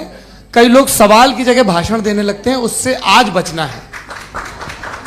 जी मुफ्ती साहब, पहला सवाल आपका, 16 मिनट है, हम दोनों लोगों के सवाल लेंगे। जी जी बहुत शुक्रिया। आपकी जो अभी बात हुई बहुत अहम थी, मैं इसको चाहूँगा कि आगे डिस्कस करूँ, लेकिन चूंकि अभी ये वो सेगमेंट है क्रॉस एग्जामिनेशन, तो सबसे पहला सवाल आपसे ये है कि जो मैं इतनी देर से कॉन्टिंजेंसी आर्ग्यूमेंट आपको बता रहा था, ये अकल से ही बता रहा था हजरत, आप ये बताएं कि आप इन्फिनिट रिग्रेस ऑफ कॉजेस को पॉसिबल मानते हैं या नेसेसरी बीइंग के एग्जिस्टेंस को सही समझते हैं? चूंकि 2 ही ऑप्शन हो सकता है, आप ये बताएं। देखिए, आपको मैं ईमानदारी से बात करूं, एक तो मैं कॉन्टिजेंसी वर्ड ठीक से समझता नहीं, और इस वक्त भी जो आपने अंग्रेजी के अल्फाज इस्तेमाल किए वो ज़रा थोड़े से मुझे डिफ़िकल्ट और कॉम्प्लिकेटेड लगे, तो आप ज़रा सिंपल ज़बान में सवाल कर सकते हैं? बिल्कुल कर सकता हूँ जी। यूनिवर्स की हर चीज कॉन्टिंजेंट होने का मतलब यह है कि वो अपने एग्जिस्टेंस में किसी के ऊपर डिपेंडेंट है। जो भी चीज डिपेंडेंट होगी वो चीज इंडिपेंडेंट नहीं हो सकती, तो उसका कोई ना कोई कॉज होगा। तो अब आप क्या समझते हैं कि ये इन्फिनिट रिग्रेस है, यानी कॉज पर कॉज, कॉज पर कॉज, कॉज पर कॉज, और कभी कोई यानी ये एंडलेसली चलता रहा? क्योंकि अगर ऐसा होगा तो हम तो एग्जिस्टेंस में आते ही नहीं। लॉजिकली ये मुत्तफक अलैह चीज है, मुत्तफक अलैह, अग्रीड अपॉन। इस पे हमने एग्री किया था कि मुश्किल शब्द आएगा तो अर्थ बताना पड़ेगा। तो इन्फिनिट रिग्रेस तो पॉसिबल नहीं है, तो कहीं ना कहीं आपको रुकना पड़ेगा ऐसे नेसेसरी बीइंग पर। नहीं, कोई जरूरत नहीं रुकने की। किसने कहा आप रुकना पड़ेगा? आप रुकते हैं खुदा पे, आप नहीं रुकते। आप कहते हैं वो हमेशा से, जब उस वक्त से जब वक्त नहीं था। आप कहाँ रुकते हैं कि अब हुआ था वो? आप नहीं कहते। हम क्यों नहीं मान सकते कि यूनिवर्स जो है और बल्कि मल्टीवर्सेस जो है वो हमेशा से हैं, वो बनती है, बिगड़ती है। एक हमारे यहाँ एक चीज़ है ब्लैक होल, वो समेट लेता है वापस, फिर ब्लास्ट होता है, फिर फैल जाता है। और इसमें हमारी तो खैर कोई औकात ही नहीं है इंसान की। एक छोटे से जर्रे पे हम 50-60 साल की उम्र रखते हैं, जो करोड़ों अरबों साल की कायनात है उसमें, और पैदा भी नहायत ही बेहुदा वजह से हुए थे। तो इसमें ये सोचना कि इसकी वजूहात और ये क्यों है, ये डिपेंडेंट है, ये हम देख रहे हैं, क्या मालूम। आप सोचिए कि ये जो फैल रही है कायनात, ये कहाँ फैल रही है, ये कहाँ जा रही है, और ये फैल क्यों रही है? अरे बना ली थी तुमने, रुको भैया, काफ़ी है। ये फैल क्यों रही है? ये और कौन सी कायनात जिसे मैं दूरबीन से देखता हूँ तो 2 बिलियन लाइट ईयर पे है, उससे मेरा कोई वास्ता ही नहीं है। 2 बिलियन ईयर यानी अगर मैं 80,000 माइल्स पर सेकेंड से चलूं तो 20 करोड़ साल में वहां पहुंच जाऊंगा। इसकी जरूरत क्या थी? ये दुनिया, ये कायनात तो इंसान अशरफुल मखलूकात के लिए बनाई गई ना। तो ये सब ये टर्म समझ में नहीं आया। इसमें कोई खास समझने वाली बात थी भी नहीं। ये जो अल्टीमेट कहा यह जाता है कि ये जो पूरी यूनिवर्स है, ये जो दुनिया है, ये इंसान के लिए बनाई गई। अच्छा, ये सब इंसान के लिए। क्यों साहब, सही है ना? बिल्कुल, लेकिन इसका ये मतलब नहीं कि किसी चीज के पीछे रीजन आपको नहीं पता तो रीजन नहीं है, इसे कहते हैं नहीं, मुझे नहीं पता, लेकिन मेरी जिम्मेदारी नहीं है। वो बिल्कुल सही कहा था उसने, बर्टन रसल ने। आपने उसे मजाक में टाल दिया कि भाई आप एक दावा कर रहे हैं, मैं क्यों कहूं कि ये गलत है दावा? आप प्रूफ कीजिए, मेरे पे जिम्मेदारी ही नहीं है, मैंने थोड़ी कहा है। आप प्रूफ कीजिए कि ये सही है। आप आर्ग्यूमेंट ऑफ कंटिजेंसी का जवाब ही नहीं दे रहे हैं। पूछना चाहेंगे? आप सवाल पूछना चाहेंगे मुफ्ती साहब से? क्योंकि ये क्रॉस एग्जामिनेशन का दौर है। आप जैसे पहले बोल रहे थे फेथ को लेकर कुछ, मैं ये पूछना चाहूंगा कि खुदा ने जो भी रेवलेशन किए हैं, एक मजहब के लिए बहुत से मजहबों में किए हैं, अलग अलग रेवलेशन है। कहीं कुछ एक बातें हैं, कॉन्ट्रडिक्शन भी है आपस में, कहीं कुछ आप कर सकते हैं, कहीं कुछ नहीं कर सकते। ऐसा नहीं है कि सबकी कोड ऑफ मॉरल एक है। तो ये किस्सा क्या है? अब आप ये देखिए कि मुझे कभी कभी लगता है कि जो फुटबॉल फाइनल होता है, लाखों लोग होते हैं, फिर वो टीवी कवर कर रही करोड़ों लोग, अगर उसमें खुदा की एक बूमिंग आवाज आ जाती, मैं गॉड हूं, तो सारे लोग अभी सुन लेते और टीवी पे भी सुन लेते, किस्सा खत्म होता। ये इतनी राजदारी क्या है कि तुम सामने कुछ तो सबूत दे दो हमें सॉलिड। ये कह साहब ये यूनिवर्स कैसे बनी, इससे मसला क्या हल होगा? मैं पूछूंगा आपसे खुदा कैसे बना? क्यों नहीं पूछूंगा कैसे बना? बल्कि वो तो कायनात से कहीं ज्यादा इंटेलिजेंट है, कायनात से कहीं ज्यादा कॉम्प्लेक्स। जी वो हमेशा से है, आप कहेंगे मैं मान लूंगा। अच्छा, दोयम वो कादिर मुखलक, यानी कादिर मुखलक का मतलब ओमनीपोटेंट, वो जो चाहे कर सकता है। आपको नौकरी दिलवा सकता है, आपकी अच्छी जगह शादी करवा सकता है, आपके पड़ोसी का मुकदमा हरवा सकता है, आपको जिता सकता है, सब काम करता है। थोड़ा सा माइक क्लोज जी। वो इस दुनिया को चला कैसे रहा है? ये दुनिया कैसे चल रही है? आपको इस पे हैरत नहीं होती? या कयामत के बाद कभी एक जस्टिस होगा, जब ये बच्चा मर चुका होगा, जिसकी धज्जियां उड़ गई बम से, इसको इंसाफ मिलेगा तब? अच्छा, अब जवाब दूं? हाँ दीजिए। मैं वही इसीलिए आप की तरफ। सबसे पहले आपने रेवलेशन और स्क्रिप्चर्स की बात की, इस पे मैं बात कर सकता हूं, लेकिन आज नहीं करूंगा चूंकि वक्त कम है। कभी और इस पे डिस्कस करेंगे, मैं तैयार हूं उस पे भी बात करने के लिए। ये अभी से राउंड 2 की भूमिका तय हो रही है। Does God exist round 2? चूंकि आज गॉड के एग्जिस्टेंस पे बात है, तो मैं उसी के रिलेटेड जो है आपके सवालात को एंटरटेन भी करूंगा और मैं भी पूछूंगा। आपने कहा कि आपने साबित ही नहीं किया, जबकि आर्ग्यूमेंट ऑफ कॉन्टिजेंसी बुनियादी आर्ग्यूमेंट है। आप मुझे कॉन्टिजेंसी का मतलब बताइए, आपका मतलब क्या? कॉन्टिजेंसी कॉन्टिजेंसी का मतलब यह हुआ कि हर वो वजूद जो किसी भी चीज का पाबंद है, हर वो वजूद या हर वो चीज जो अपने एग्जिस्टेंस में किसी भी चीज के पाबंद है और उससे बाउंड है, उसको उसकी जरूरत है, उस पर डिपेंड करती है, तो जाहिर सी बात है कि उसका कोई ना कोई कॉज होता है। ये तो अक्ल की बात है। ये आप रीजनिंग की बात करते हैं, मैं वही कर रहा हूं। दूसरी चीज, आपने ये बात कही कि इतने बिलियन लाइट ईयर्स दूर है, उसका मेरा क्या लेना देना। फिर मेरे ख्याल से आपको ये नहीं कहना चाहिए I think therefore I am an atheist. आपको सोचना चाहिए, सिर्फ आप एक लिमिटेड दायरे में रहकर नहीं सोचें, बल्कि बाहर निकलकर सोचें। आपने तीसरा सवाल किया, आपने 2-3 सवाल एक साथ। ऐसी बातें ना कीजिए, कुछ को इतराज हो जाएगा आप पे कि आप कुछ भी सोचिए। ये इजाजत आपको है नहीं, मुझे है।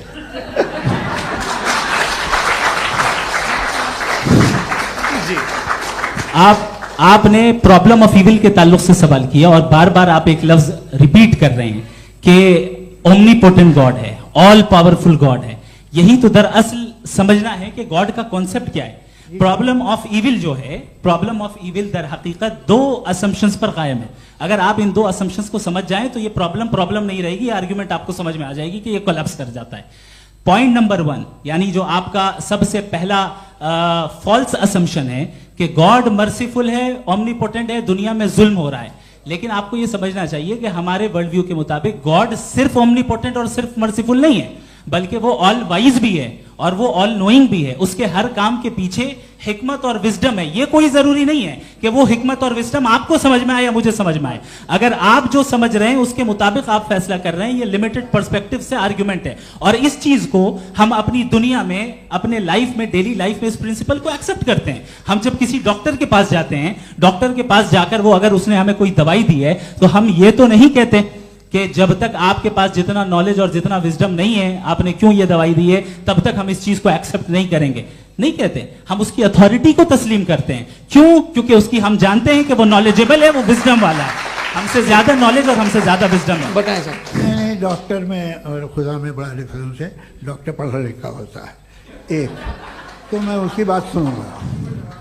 दो ये नहीं कुछ जवाब तो ये भी नहीं है सर। प्लीज अगर सब ऑडियंस से बोलने लगेंगे तो फिर मतलब नहीं सिविलाइज्ड बहस का। मतलब आप ये कहें कि चूंकि आप डॉक्टर पे बिलीव करते हैं इसलिए खुदा पे बिलीव किए, क्या ये मिसाल आपको समझाने के आर्गुमेंट है, इस पे आपको एतराज नहीं है। तो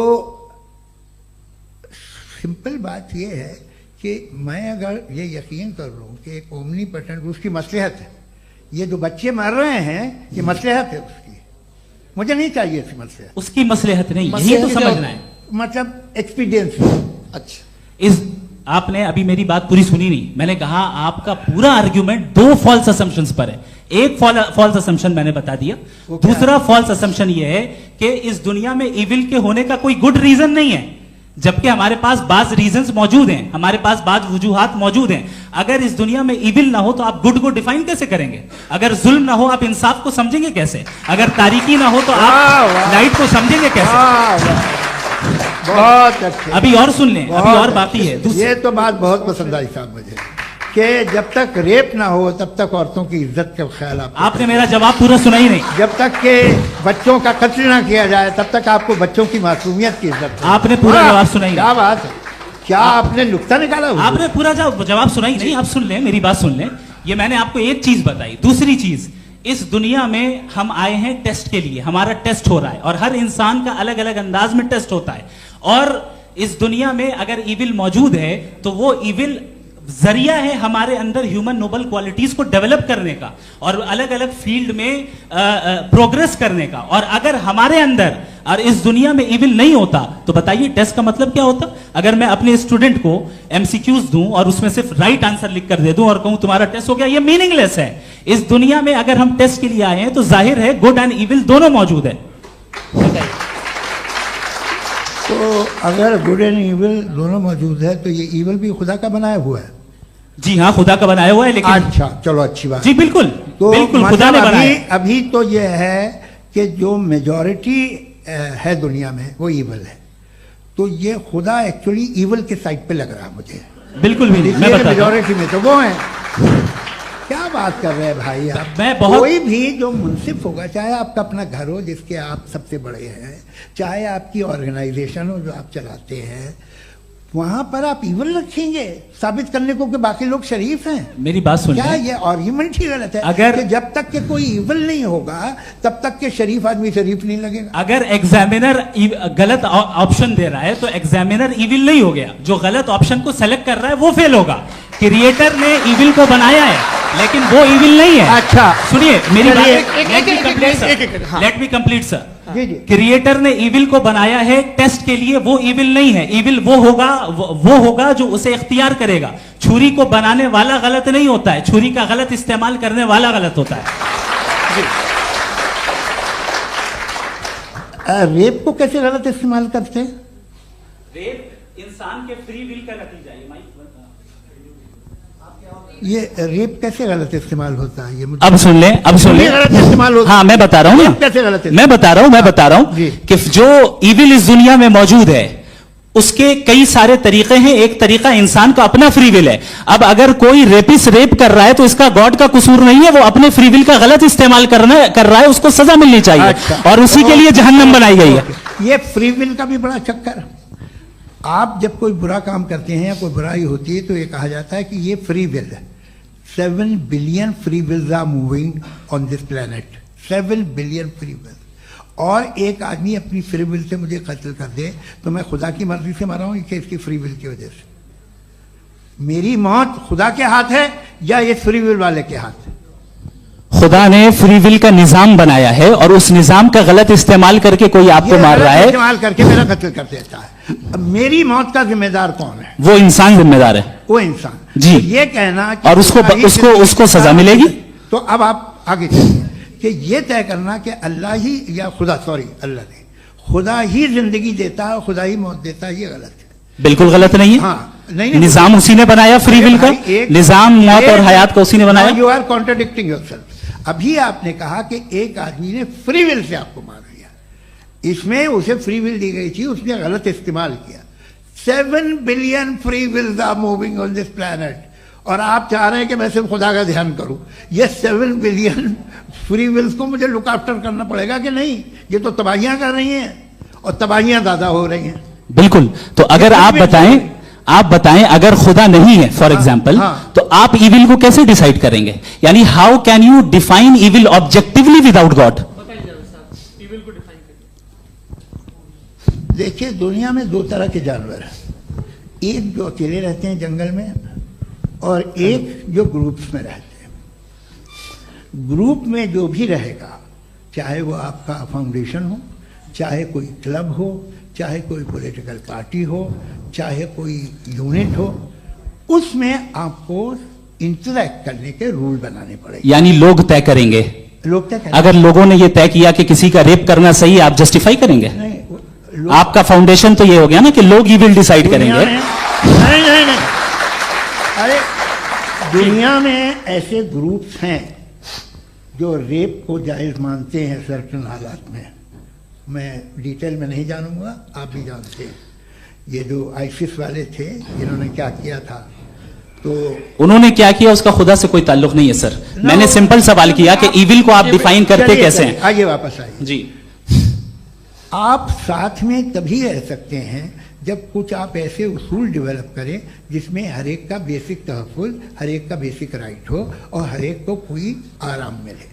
यही तरीका है किसी भी ऑर्गेनाइजेशन जिसमें एक से ज़्यादा लोग हैं और वो ऐसे चलती है ज़िंदगी। उसमें अगर आप गड़बड़ करेंगे तो तबाही होगी, नुकसान होगा, बर्बादियाँ आएंगी।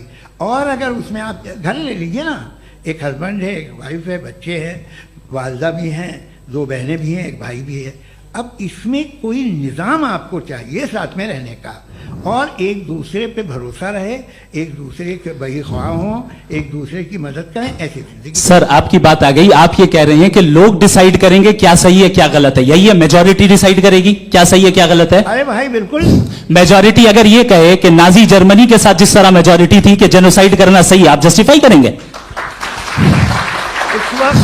उस वक्त आपका ये सवाल सिर्फ उसके बाद क्लोजिंग। हाँ, उस वक्त प्लेनेट पे जो लोग थे, उनमें कितने लोग हिटलर को सही समझते? अच्छा, प्लेनेट की मेजॉरिटी तय करेगी, सोसाइटी की नहीं। प्लेनेट की मेजॉरिटी गॉड के एग्जिस्टेंस को सही मानती है, आप क्यों नहीं मानते?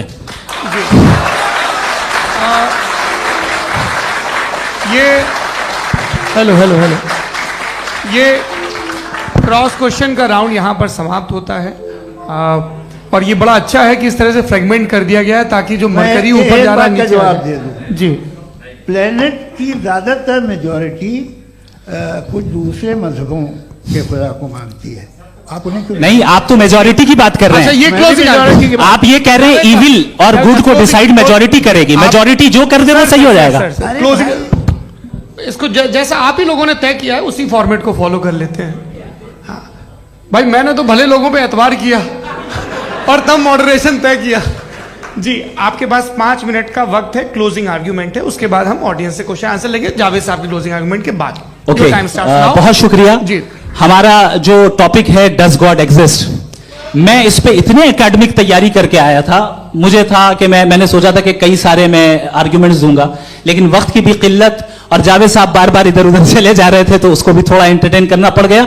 डज गॉड एग्जिस्ट पे मैं एक ही आर्ग्यूमेंट दे पाया। आर्ग्यूमेंट्स बहुत हैं और डेफिनेटिव आर्ग्यूमेंट्स हैं, और मेरे आर्ग्यूमेंट को किसी एक राउंड में भी इन्होंने एंटरटेन नहीं किया और रेफ्यूट नहीं किया।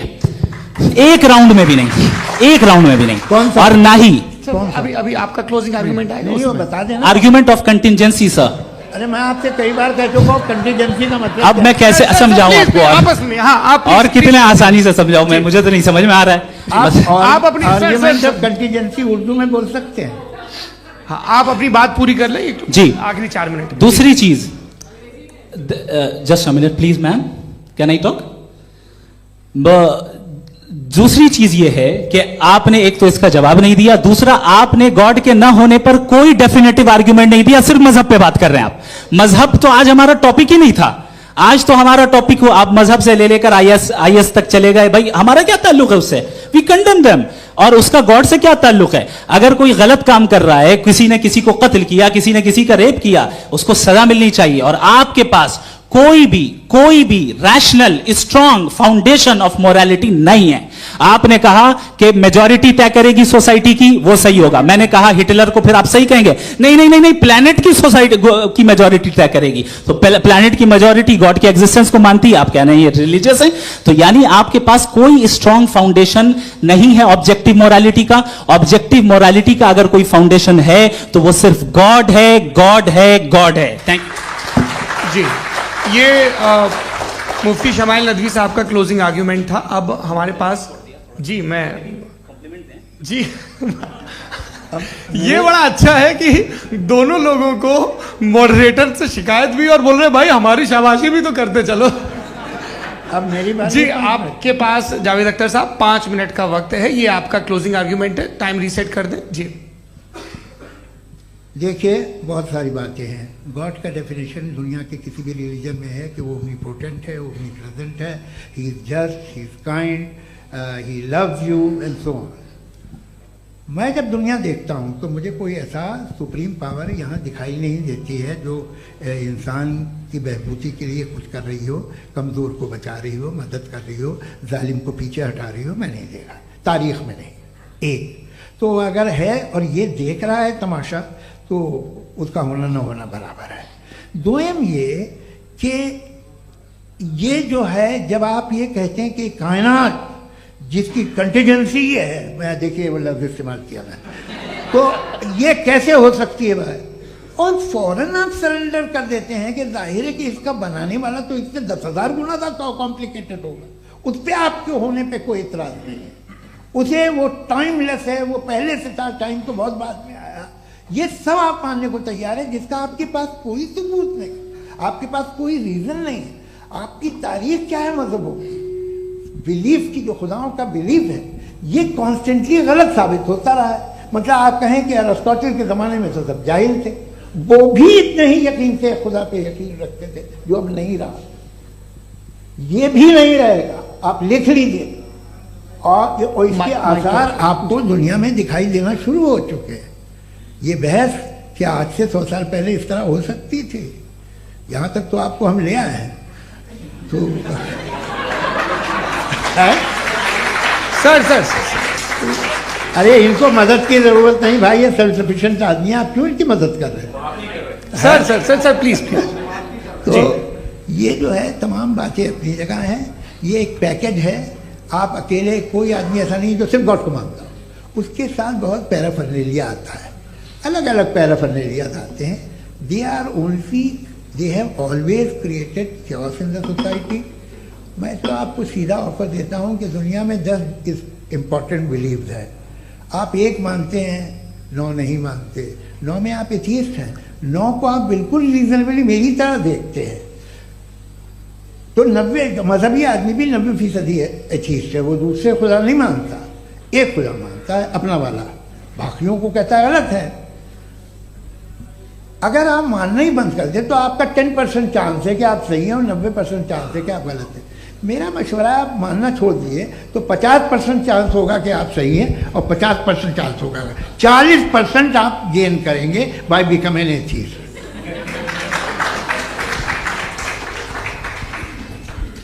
ये एक फरसूदा ख्याल है, ये ख़त्म हो रहा है। हो सकता है मेरी ज़िंदगी में ना हो, लेकिन ये हो जाएगा।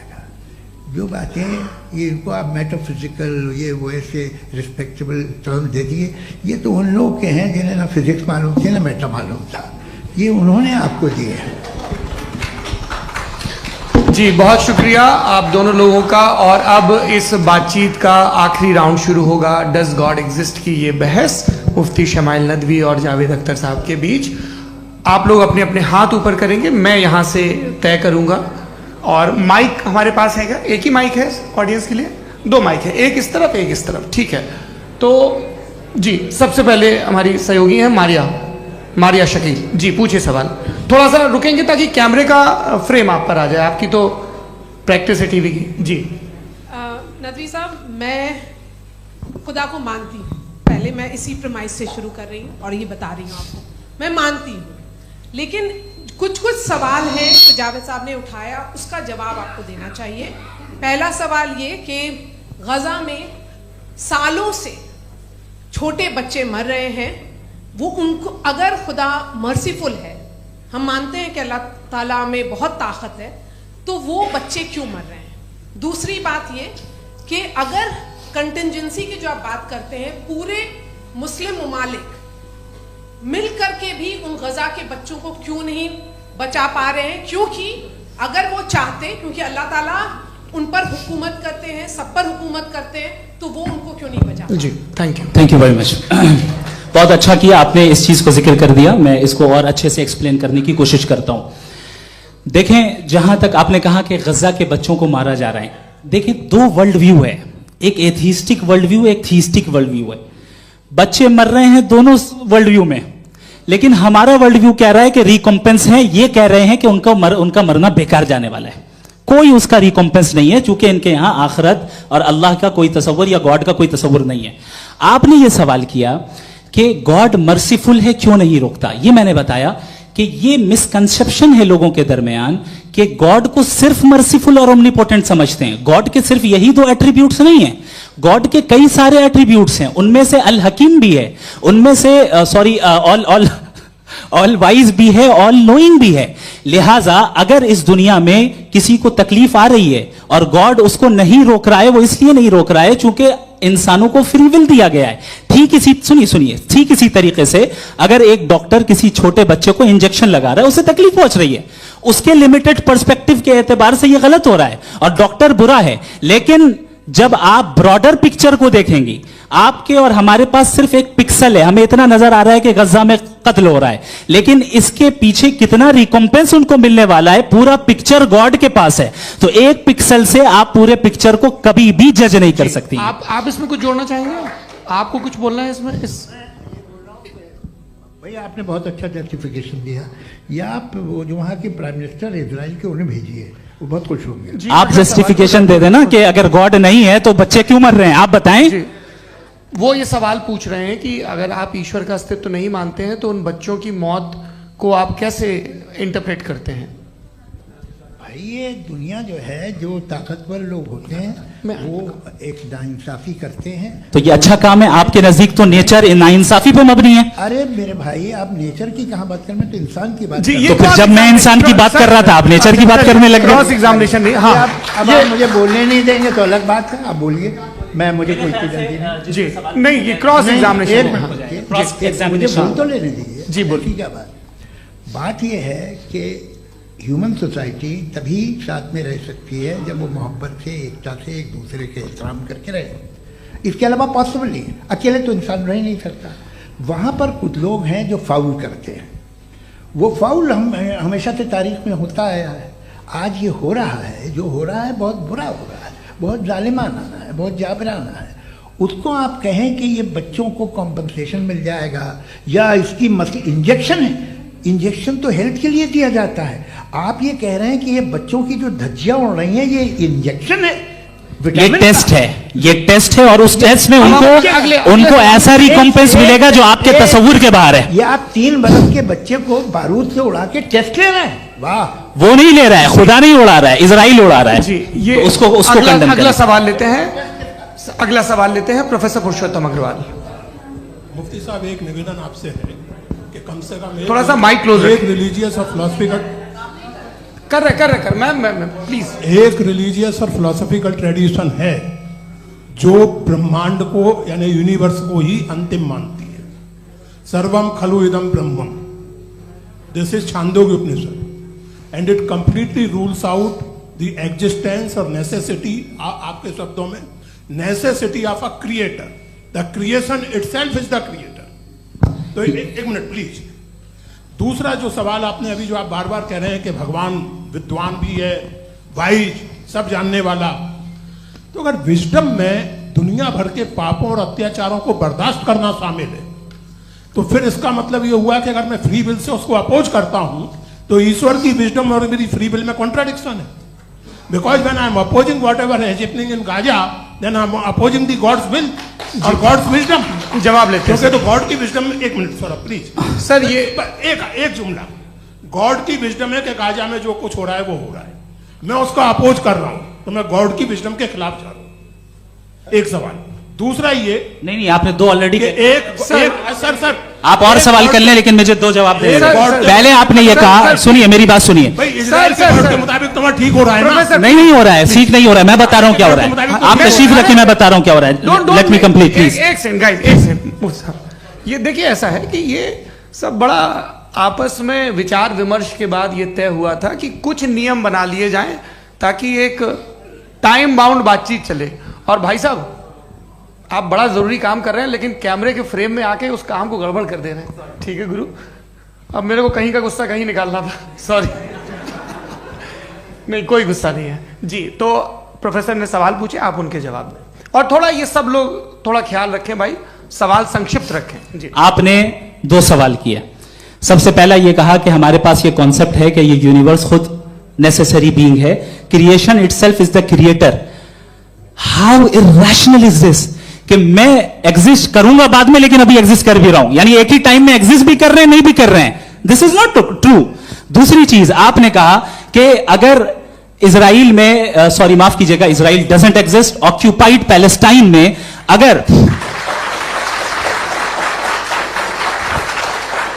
अगर ऑक्यूपाइड पैलेस्टाइन में बच्चों को मारा जा रहा है फ्री विल की वजह से और गॉड नहीं रोक रहा, ये कॉन्ट्रडिक्शन है। ये बताइए कि एक एग्जाम में एक बच्चा गलत आंसर लिख रहा है, सुनिए, एग्जामिनर चाहे तो रोक सकता है, क्यों नहीं रोक रहा है?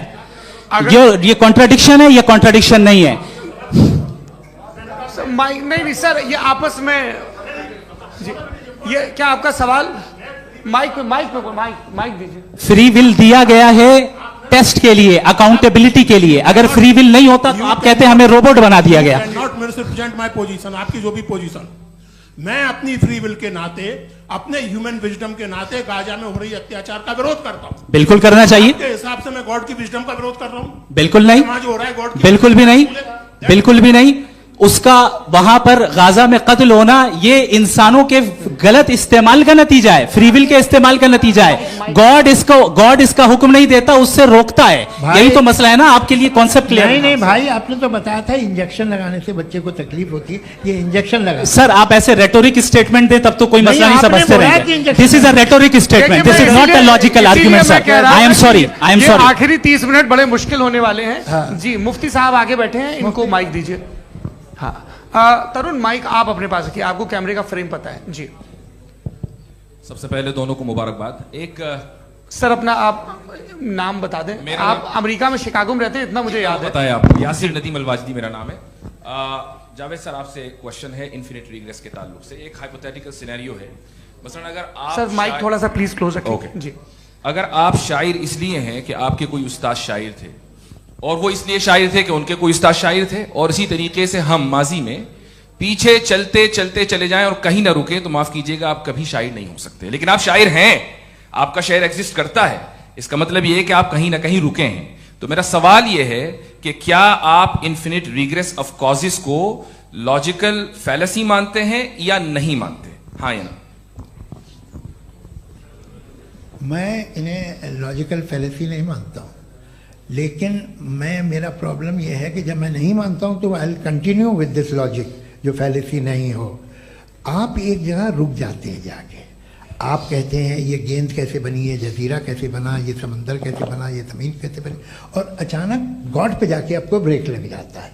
एक बार आप सवाल नहीं करते कि भाई इनको बनाने वाला तो इनसे भी कॉम्प्लिकेटेड होगा, वो कैसे बना, उसके बारे में आपने इत्मीनान कर लिया, वो हमेशा से है।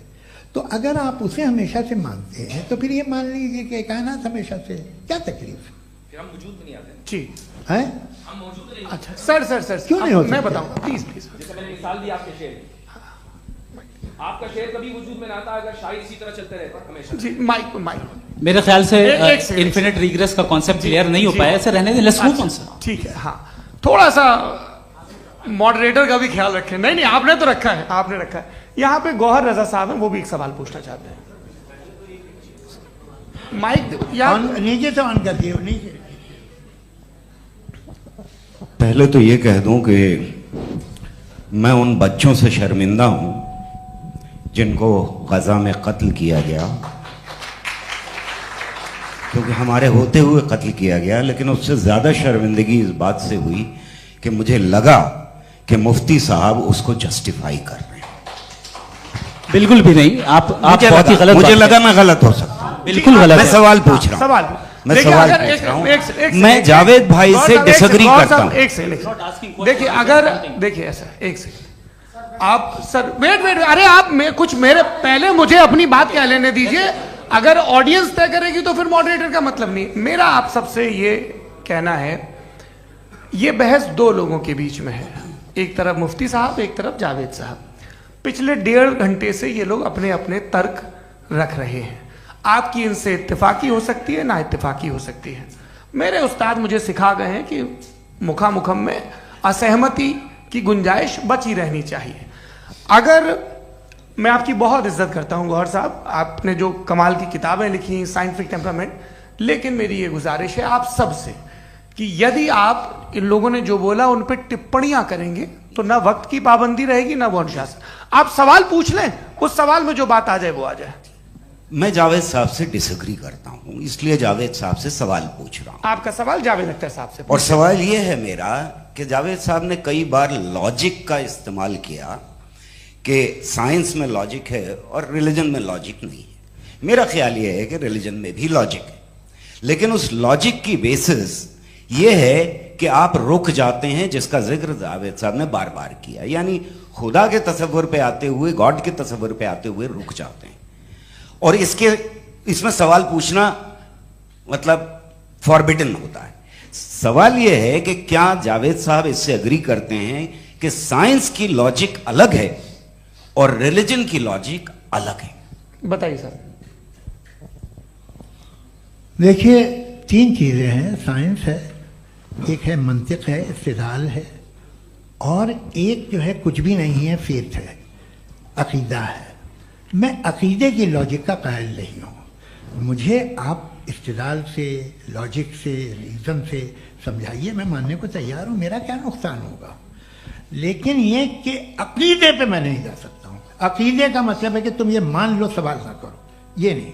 आप सारी बातें करके, बड़ी साइंटिफिक बातें करके एक जगह जाके खुदा के हुदूद पे रुक जाते हैं, सरेंडर कर देते हैं। मैं सरेंडर करने को तैयार नहीं। दैट्स ऑल जी।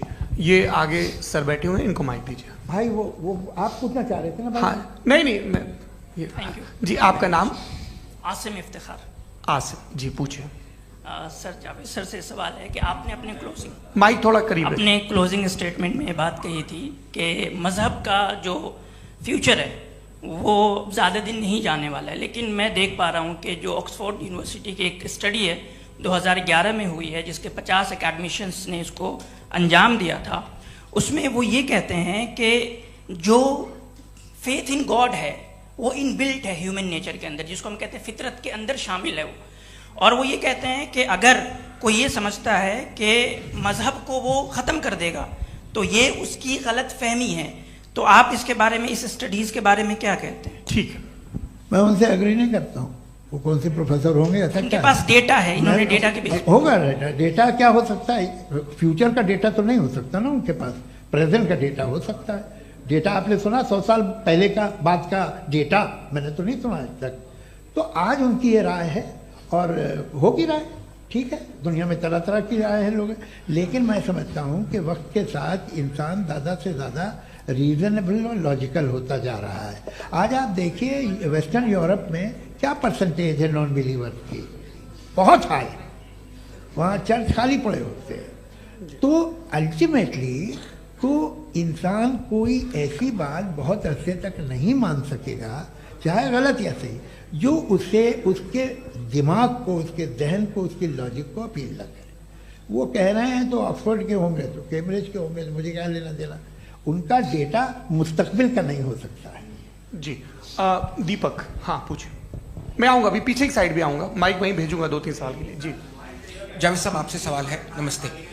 अरे भाई सर, अगर आप ही लोग को तय करना है तो फिर 200 लोग तय कर लें। ये एक साथ नहीं sir, please don't do this sir. Sir, everybody has a right sir, but we can only take selected questions.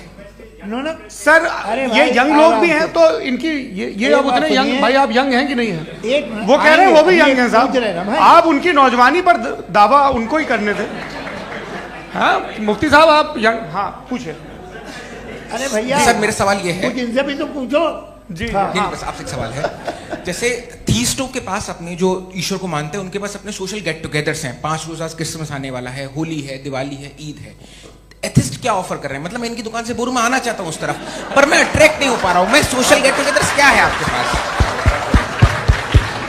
वो ये कह रहे हैं कि जो धार्मिक लोग हैं, अलग अलग धर्म के लोग, उनके उत्सव त्योहार कांग्रेगेशन बहुत हैं। अब आपको मैं एक सुनाता हूँ, यहाँ हिस्टोरियन भी बैठे हैं। मृदुला जी, आप बताइएगा सही है क्या? ये एक कॉन्स्टेंटाइन, एक ग्रीक रोमन बादशाह था जो क्रिश्चियनिटी आने के 400 साल बाद उसने डिसाइड किया कि मैं क्रिश्चियन हो जाऊंगा, मेरी पूरी स्टेट कैंसिल हो जाएगी। उस जमाने में ऐसे ही होता था, राजा जो धर्म इख्तियार करता था वो जनता भी कर लेती थी। इसलिए कि वो हो गया था बैंकरप्ट, और उसे जो मेडिटेरियन कोस्ट के रिच क्रिश्चियन वो थे मर्चेंट, उससे पैसा चाहिए था। तो उसने कहा यार क्रिश्चियन हो जाओ। तो उसने अपने वजीर से कहा कि भाई ये हिस्ट्री है कि अब हम लोग क्रिश्चियन हो जाते हैं। पहले सर हो जाएंगे, कोई प्रॉब्लम नहीं है, लेकिन एक प्रॉब्लम ये है कि 17 दिसंबर से 25 दिसंबर तक जो पेगन फेस्टिवल होता, जो पेगन्स थे वो लोग, जो फेस्टिवल होता है वो बंद हो जाएगा, इसलिए कि हम क्रिश्चियन हो गए तो होगा नहीं। तो वो बच्चों को बहुत बुरा लगेगा, पब्लिक को बहुत इंजॉय करते हैं, खासतौर से 25 को मेन डे। उसने कहा हाँ ये तो सही कह रहे हो। ये जीसस क्राइस्ट की पैदाइश कब थी? पहले साहब वो अप्रैल में थी। नहीं, कट करो, वो 25 दिसंबर को है। यह हकीकत है जी। और 400 साल बाद क्रिश्चियनिटी के अप्रैल से दिसंबर ले आए, और इसलिए कि यहाँ पेगन फेस्टिवल होता था। अब मनाते हैं आप आराम से। ये जो सारे फेस्टिवल हैं ये रिलीजन से, हर एक को एक इंटरटेनमेंट डिपार्टमेंट चाहिए होता है अपनी कंपनी चलाने के लिए। तो ये रिलीजन ने, ये सेकुलर त्योहार थे जिन्हें रिलीजन्स ने ले लिया है। ये मौसम के थे, फसलों के थे, किसानों के थे, उसको आपने लेके रिलीजियस रंग दे दिया। ये कोई रिलीजन से थोड़ी आए आप। अच्छा हमें देखिए, हम तो मुल्द हैं, हम ईद मनाते हैं, हम दिवाली मनाते हैं, हम होली मनाते हैं, हम क्रिसमस मनाते हैं। बम्बई की फिल्म इंडस्ट्री की सबसे बड़ी होली हमारे घर में होती है, सबसे बड़ी ईद हमारे घर में होती है। वो हमारे सोशल वो है, हमारे हेरिटेज है। ऐसा थोड़ी है कि we will throw the baby along with the water. ये तो अच्छी चीज़ है, इन्हें रखो, जो बेकार है फेंक दो। जी हाँ, हेलो जी, मेरा सवाल नादवी जी से है। जैसा कि आपने बोला कि गॉड टाइम के भी परे हैं, और गॉड इतनी कॉम्प्लेक्स चीज़ है कि उसे ह्यूमन माइंड समझ नहीं सकता, और गॉड ने अर्थ पे फ्री विल भी दे दी है। तो आप अपना वक्त ज़ाया क्यों कर रहे हैं गॉड के बारे में बात करके? अपन को तो बात करनी चाहिए कि सोसाइटी को बेहतर कैसे करें। जी, मैं गॉड वही बताता है सोसाइटी को कैसे बेहतर करे। अभी मैं आपका जवाब देता हूं। आपने कहा कि टाइम पे वो एग्जिस्ट नहीं करता, मेरा सवाल ये है कि जैसा आपने बोला कि गॉड बहुत ही कॉम्प्लेक्स चीज है। मैंने कहा ही नहीं कि कॉम्प्लेक्स है, तो आपके अल्फाज है। कॉम्प्लेक्स का लफ्ज गॉड के लिए सुइटेबल नहीं है। क्यों? क्योंकि कॉम्प्लेक्स वो चीजें होती हैं जो ऑब्जेक्ट हो। God is not an object जिसको आप इंस्ट्रूमेंट के जरिए लेबोरेटरी में जाके टेस्ट करें, oh it's very complex. No, वो कोई कार का इंजन नहीं है।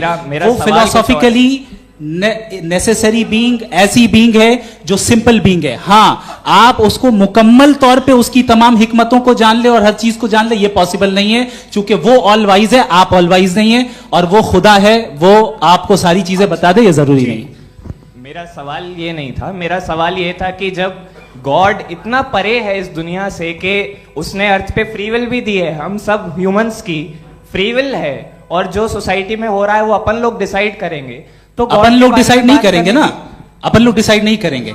गॉड जो है, गॉड ने वो उसकी जात, उसकी एग्जिस्टेंस टाइम एंड स्पेस से परे है, लेकिन वो हमारा टेस्ट ले रहा है, और उसी गॉड ने हमें बताया कि तुम्हें क्या करना है क्या नहीं करना है, तो जाहिर उस गॉड की बात सुनेंगे ना हम। जी, वो पीछे एक चश्मा लगाए जो मैम खड़ी हैं, उनको दीजिए। हाँ आप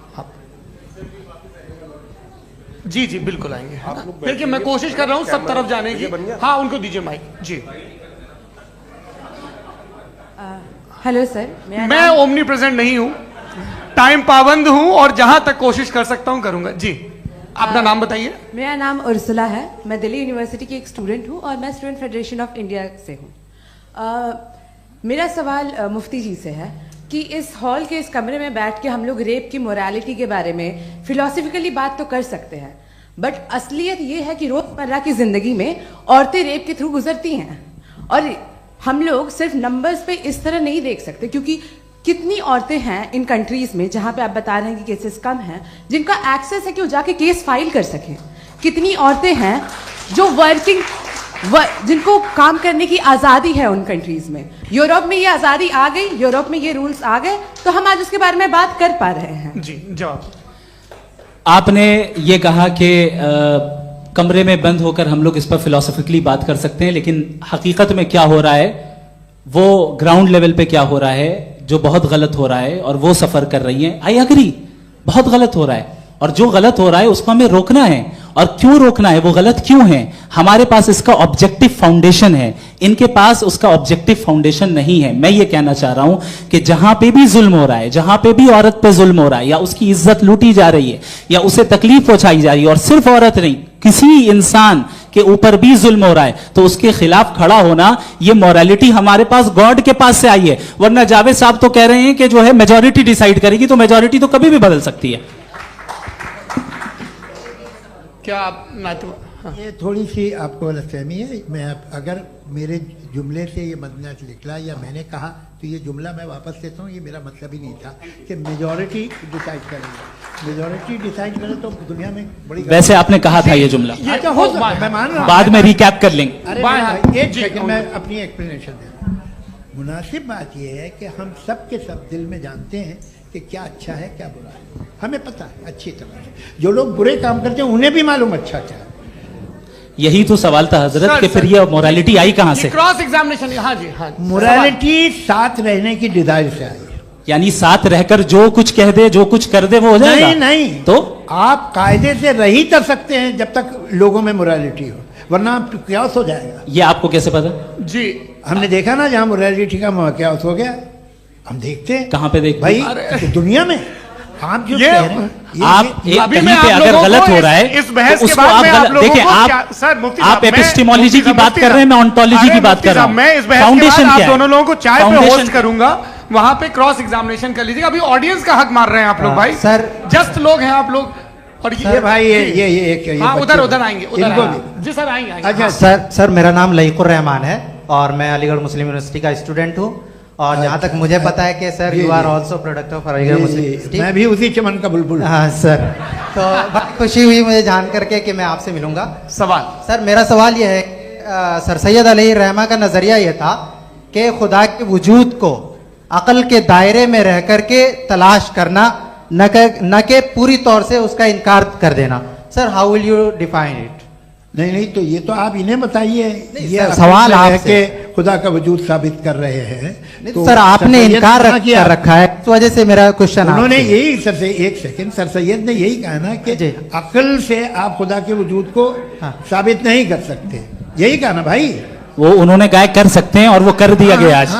वो फोन तलाश करना या साबित करना अकल से अकल से नहीं हो सकता। अरे सवाल तो सुन लीजिए जी। अकल से नहीं हो सकता है, यही कहा ना आपने। अकल से हो सकता है, अरे वो यही कह रहे हैं भाई, आप बता रहे हो सकता है, वो तो कुछ और। आप अगर सर देखो नौजवान फोन ले लो, वो इतनी कमाल की यूनिवर्सिटी है। अरे भाई दे दो जरा, एक मिनट दे दो भाई, मेरी बात सुनो, माइक पे बोलो ताकि जो लाखों लोग देख रहे हैं। माइक दे दो ना। अरे देंगे ना माइक, तुम ठहरो तो। हाँ सर, मेरा सवाल ये था कि सर सैयद अलैहि रहमा का एक नजरिया था अपना कि खुदा का जो वजूद है उसको अकल के दायरे में रह करके तलाश करना है, न कि पूरे तौर से इनकार कर देना है। ये उनका कॉन्सेप्ट था।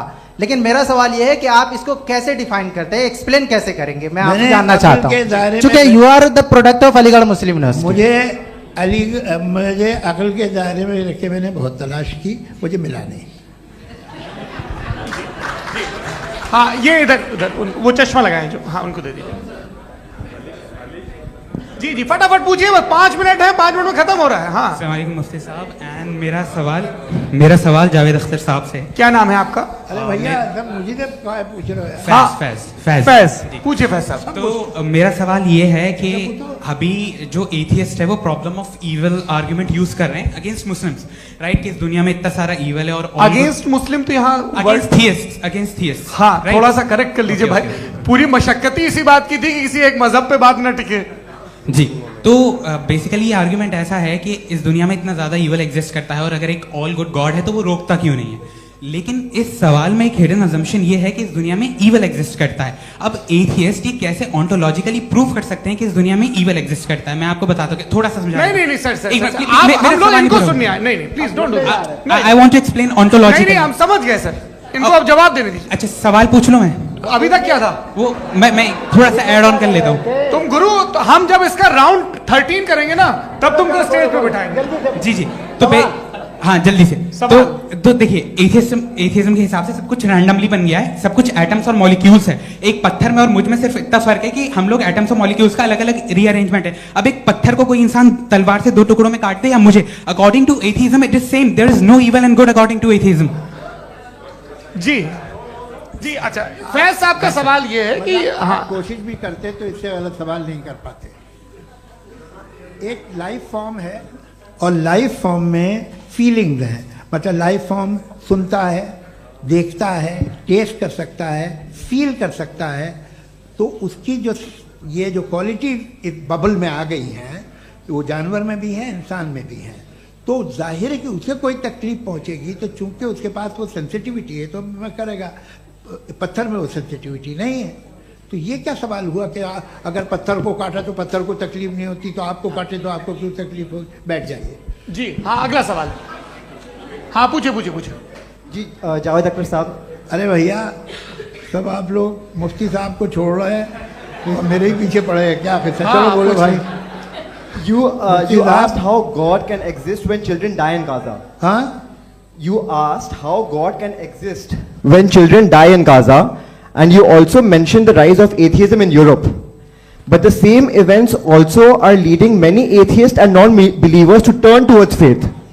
How do you interpret this contradiction, where suffering pushes some away from God, yet brings others closer to belief? आपको एक बात बताऊं, दुनिया परफेक्ट तो कहीं भी नहीं है, हर जगह कुछ खामियां हैं। बेटा एक मिनट आप ही को कहेंगे, देखो वो तो कुछ खामियां, कमजोरियां, खराबियां सब जगह है। लेकिन अगर देखोगे ईमानदारी से कि दुनिया सबसे ज़्यादा महज़ब कहाँ है, एक आम शहरी को कहाँ हुकूक हासिल हैं, वो बोल सकता है, अपनी मर्ज़ी से काम कर सकता है, अपनी मर्ज़ी से राय दे सकता है, हुकूमत के ख़िलाफ़ बोल सकता है, बरसरे इक़्तिदार लोगों के बारे में बोल सकता है, सरमायादारों के ख़िलाफ़ बोल सकता है। तो आपको ये स्कैंडिनेवियन कंट्रीज़ में मिलेगा, वेस्टर्न यूरोप में मिलेगा। मैं नहीं कह रहा वो परफेक्ट है, बिल्कुल नहीं, वहाँ बहुत ख़राबियाँ भी हैं, परफेक्ट तो कोई। लेकिन जिन जिन मुल्कों में, लैटिन अमेरिका देखो, गल्फ देखो, वहाँ पर आपको ये ज़रूर है कि रेप नहीं होते होंगे। रेप की ज़रूरत क्या है भाई? उसको तो ख़रीद लो, घर में रखो, सड़क पर रेप करने की क्या ज़रूरत है? मगर सुनिए, मगर हकीकत ये है कि वहाँ शख्सी आज़ादी राय देने की, बोलने की नहीं है। जी ये एक आखिरी सवाल मुफ्ती साहब से। हाँ मैम इनको माइक दीजिए। शुक्रिया। मेरा नाम मनीषा है, मैं हरियाणा से आई हूँ। मैं मुफ्ती साहब से एक बात पूछना चाहती हूँ। आप बार बार जावेद साहब को कॉन्ट्राडिक्ट तो कर रहे हैं कि आपने ये कहा, लेकिन आप भी अजम्पशंस के बेसिस पे बात कर रहे हैं। आपने खुदा के होने का कौन सा प्रूफ पेश किया है, खुदा की एग्जिस्टेंस का? अब इस सवाल को अलग रहने दीजिए, कौन एथीस्ट है कौन नहीं है। और दूसरी बात जो आपने एक छोटी सी कही थी कि ये फ्री विल का इस्तेमाल करता है इंसान अपनी, लेकिन इस फ्री विल का इस्तेमाल में मतलब खुदा ने ये दे दी सबको ये इजाजत कि वो कितना घिनौनापन और कितने ज्यादा खराब से खराब तरीके इस्तेमाल कर सकते हैं। जवाब सुनते जी। आप फ्री विल को मानती है ना, या अब कहती है कि फ्री विल नहीं है ना? मानती है ना? तो अब आपके पास इसका कोई एक्सप्लेनेशन नहीं है कि अगर एक इंसान उस फ्री विल का इस्तेमाल करके गलत काम कर रहा है और बच के अच्छी जिंदगी गुजार के निकल जा रहा है, उसका कोई रिकॉम्पेंस नहीं है। हमारे वर्ल्ड व्यू में जो इंसान गलत काम कर रहा है उसको भी रिकॉम्पेंस यानी उसका बुरा बदला मिलना है, और जो सही काम कर रहा है उसको सही बदला मिलना है।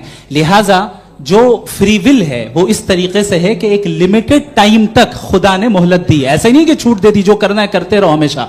वक्त आएगा जब एग्जाम का टाइम खत्म होगा तब रिजल्ट आएगा, दौराने एग्जाम जबरदस्ती आपको नहीं बताया जाएगा। अरे भाई एक सेकंड, जी, एक सवाल मुफ्ती साहब से मेरा, मुफ्ती साहब से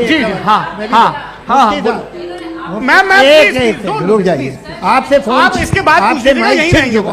बोलिए। मैं मुफ्ती साहब एक ही सवाल करता हूँ कि अगर जो हो रहा है फ्री विल से हो रहा है और एक दिन बरोज़ क़यामत इंसाफ होगा मैशर में वगैरह वगैरह, तो दुआ क्यों मांगते हैं लोग? दुआ मांगते हैं इसके मतलब है अभी भी उसने ये डिपार्टमेंट रखा है कि मैं रोजमर्रा की जिंदगी में बिल्कुल बिल्कुल ही कैन। तो तुम कैन हो, तुम मुझे नौकरी दिला देते हो, मेरे बेटे को ग्रीन कार्ड दिला देते हो, और 45,000 बच्चे मरते हो, उन्हें रोकते नहीं हो।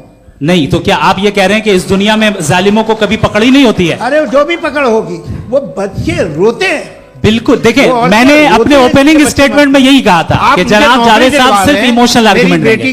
This is an emotional argument. ये छोटे मोटे इसके पीछे का रीजन मैंने बताया क्या है। देखिए मैं बार-बार यहाँ पर मंच से आप लोगों को सज्जनों इसलिए कह रहा हूं ताकि थोड़ा सा आपके कॉन्शियंस पे जोर रहे कि आपको ऑर्डर बचा के रखना है। वक्त तय हुआ था, ये वक्त पूरा हुआ, आपने इतने धैर्यपूर्वक सुना, मैं आप सबका बहुत बहुत शुक्रगुजार हूं। यदि इन दोनों विद्वानों की इच्छा होगी तो कभी हम इस बातचीत का राउंड 2, राउंड 3, यही तो देखिए खूबी है इंसान की कि बहस मुबाहसे में वो पड़ा रहता है। आप लोगों ने बड़े धैर्य का परिचय दिया, बहुत बहुत शुक्रिया। इसी के साथ ये बातचीत यहाँ पे समाप्त होती है।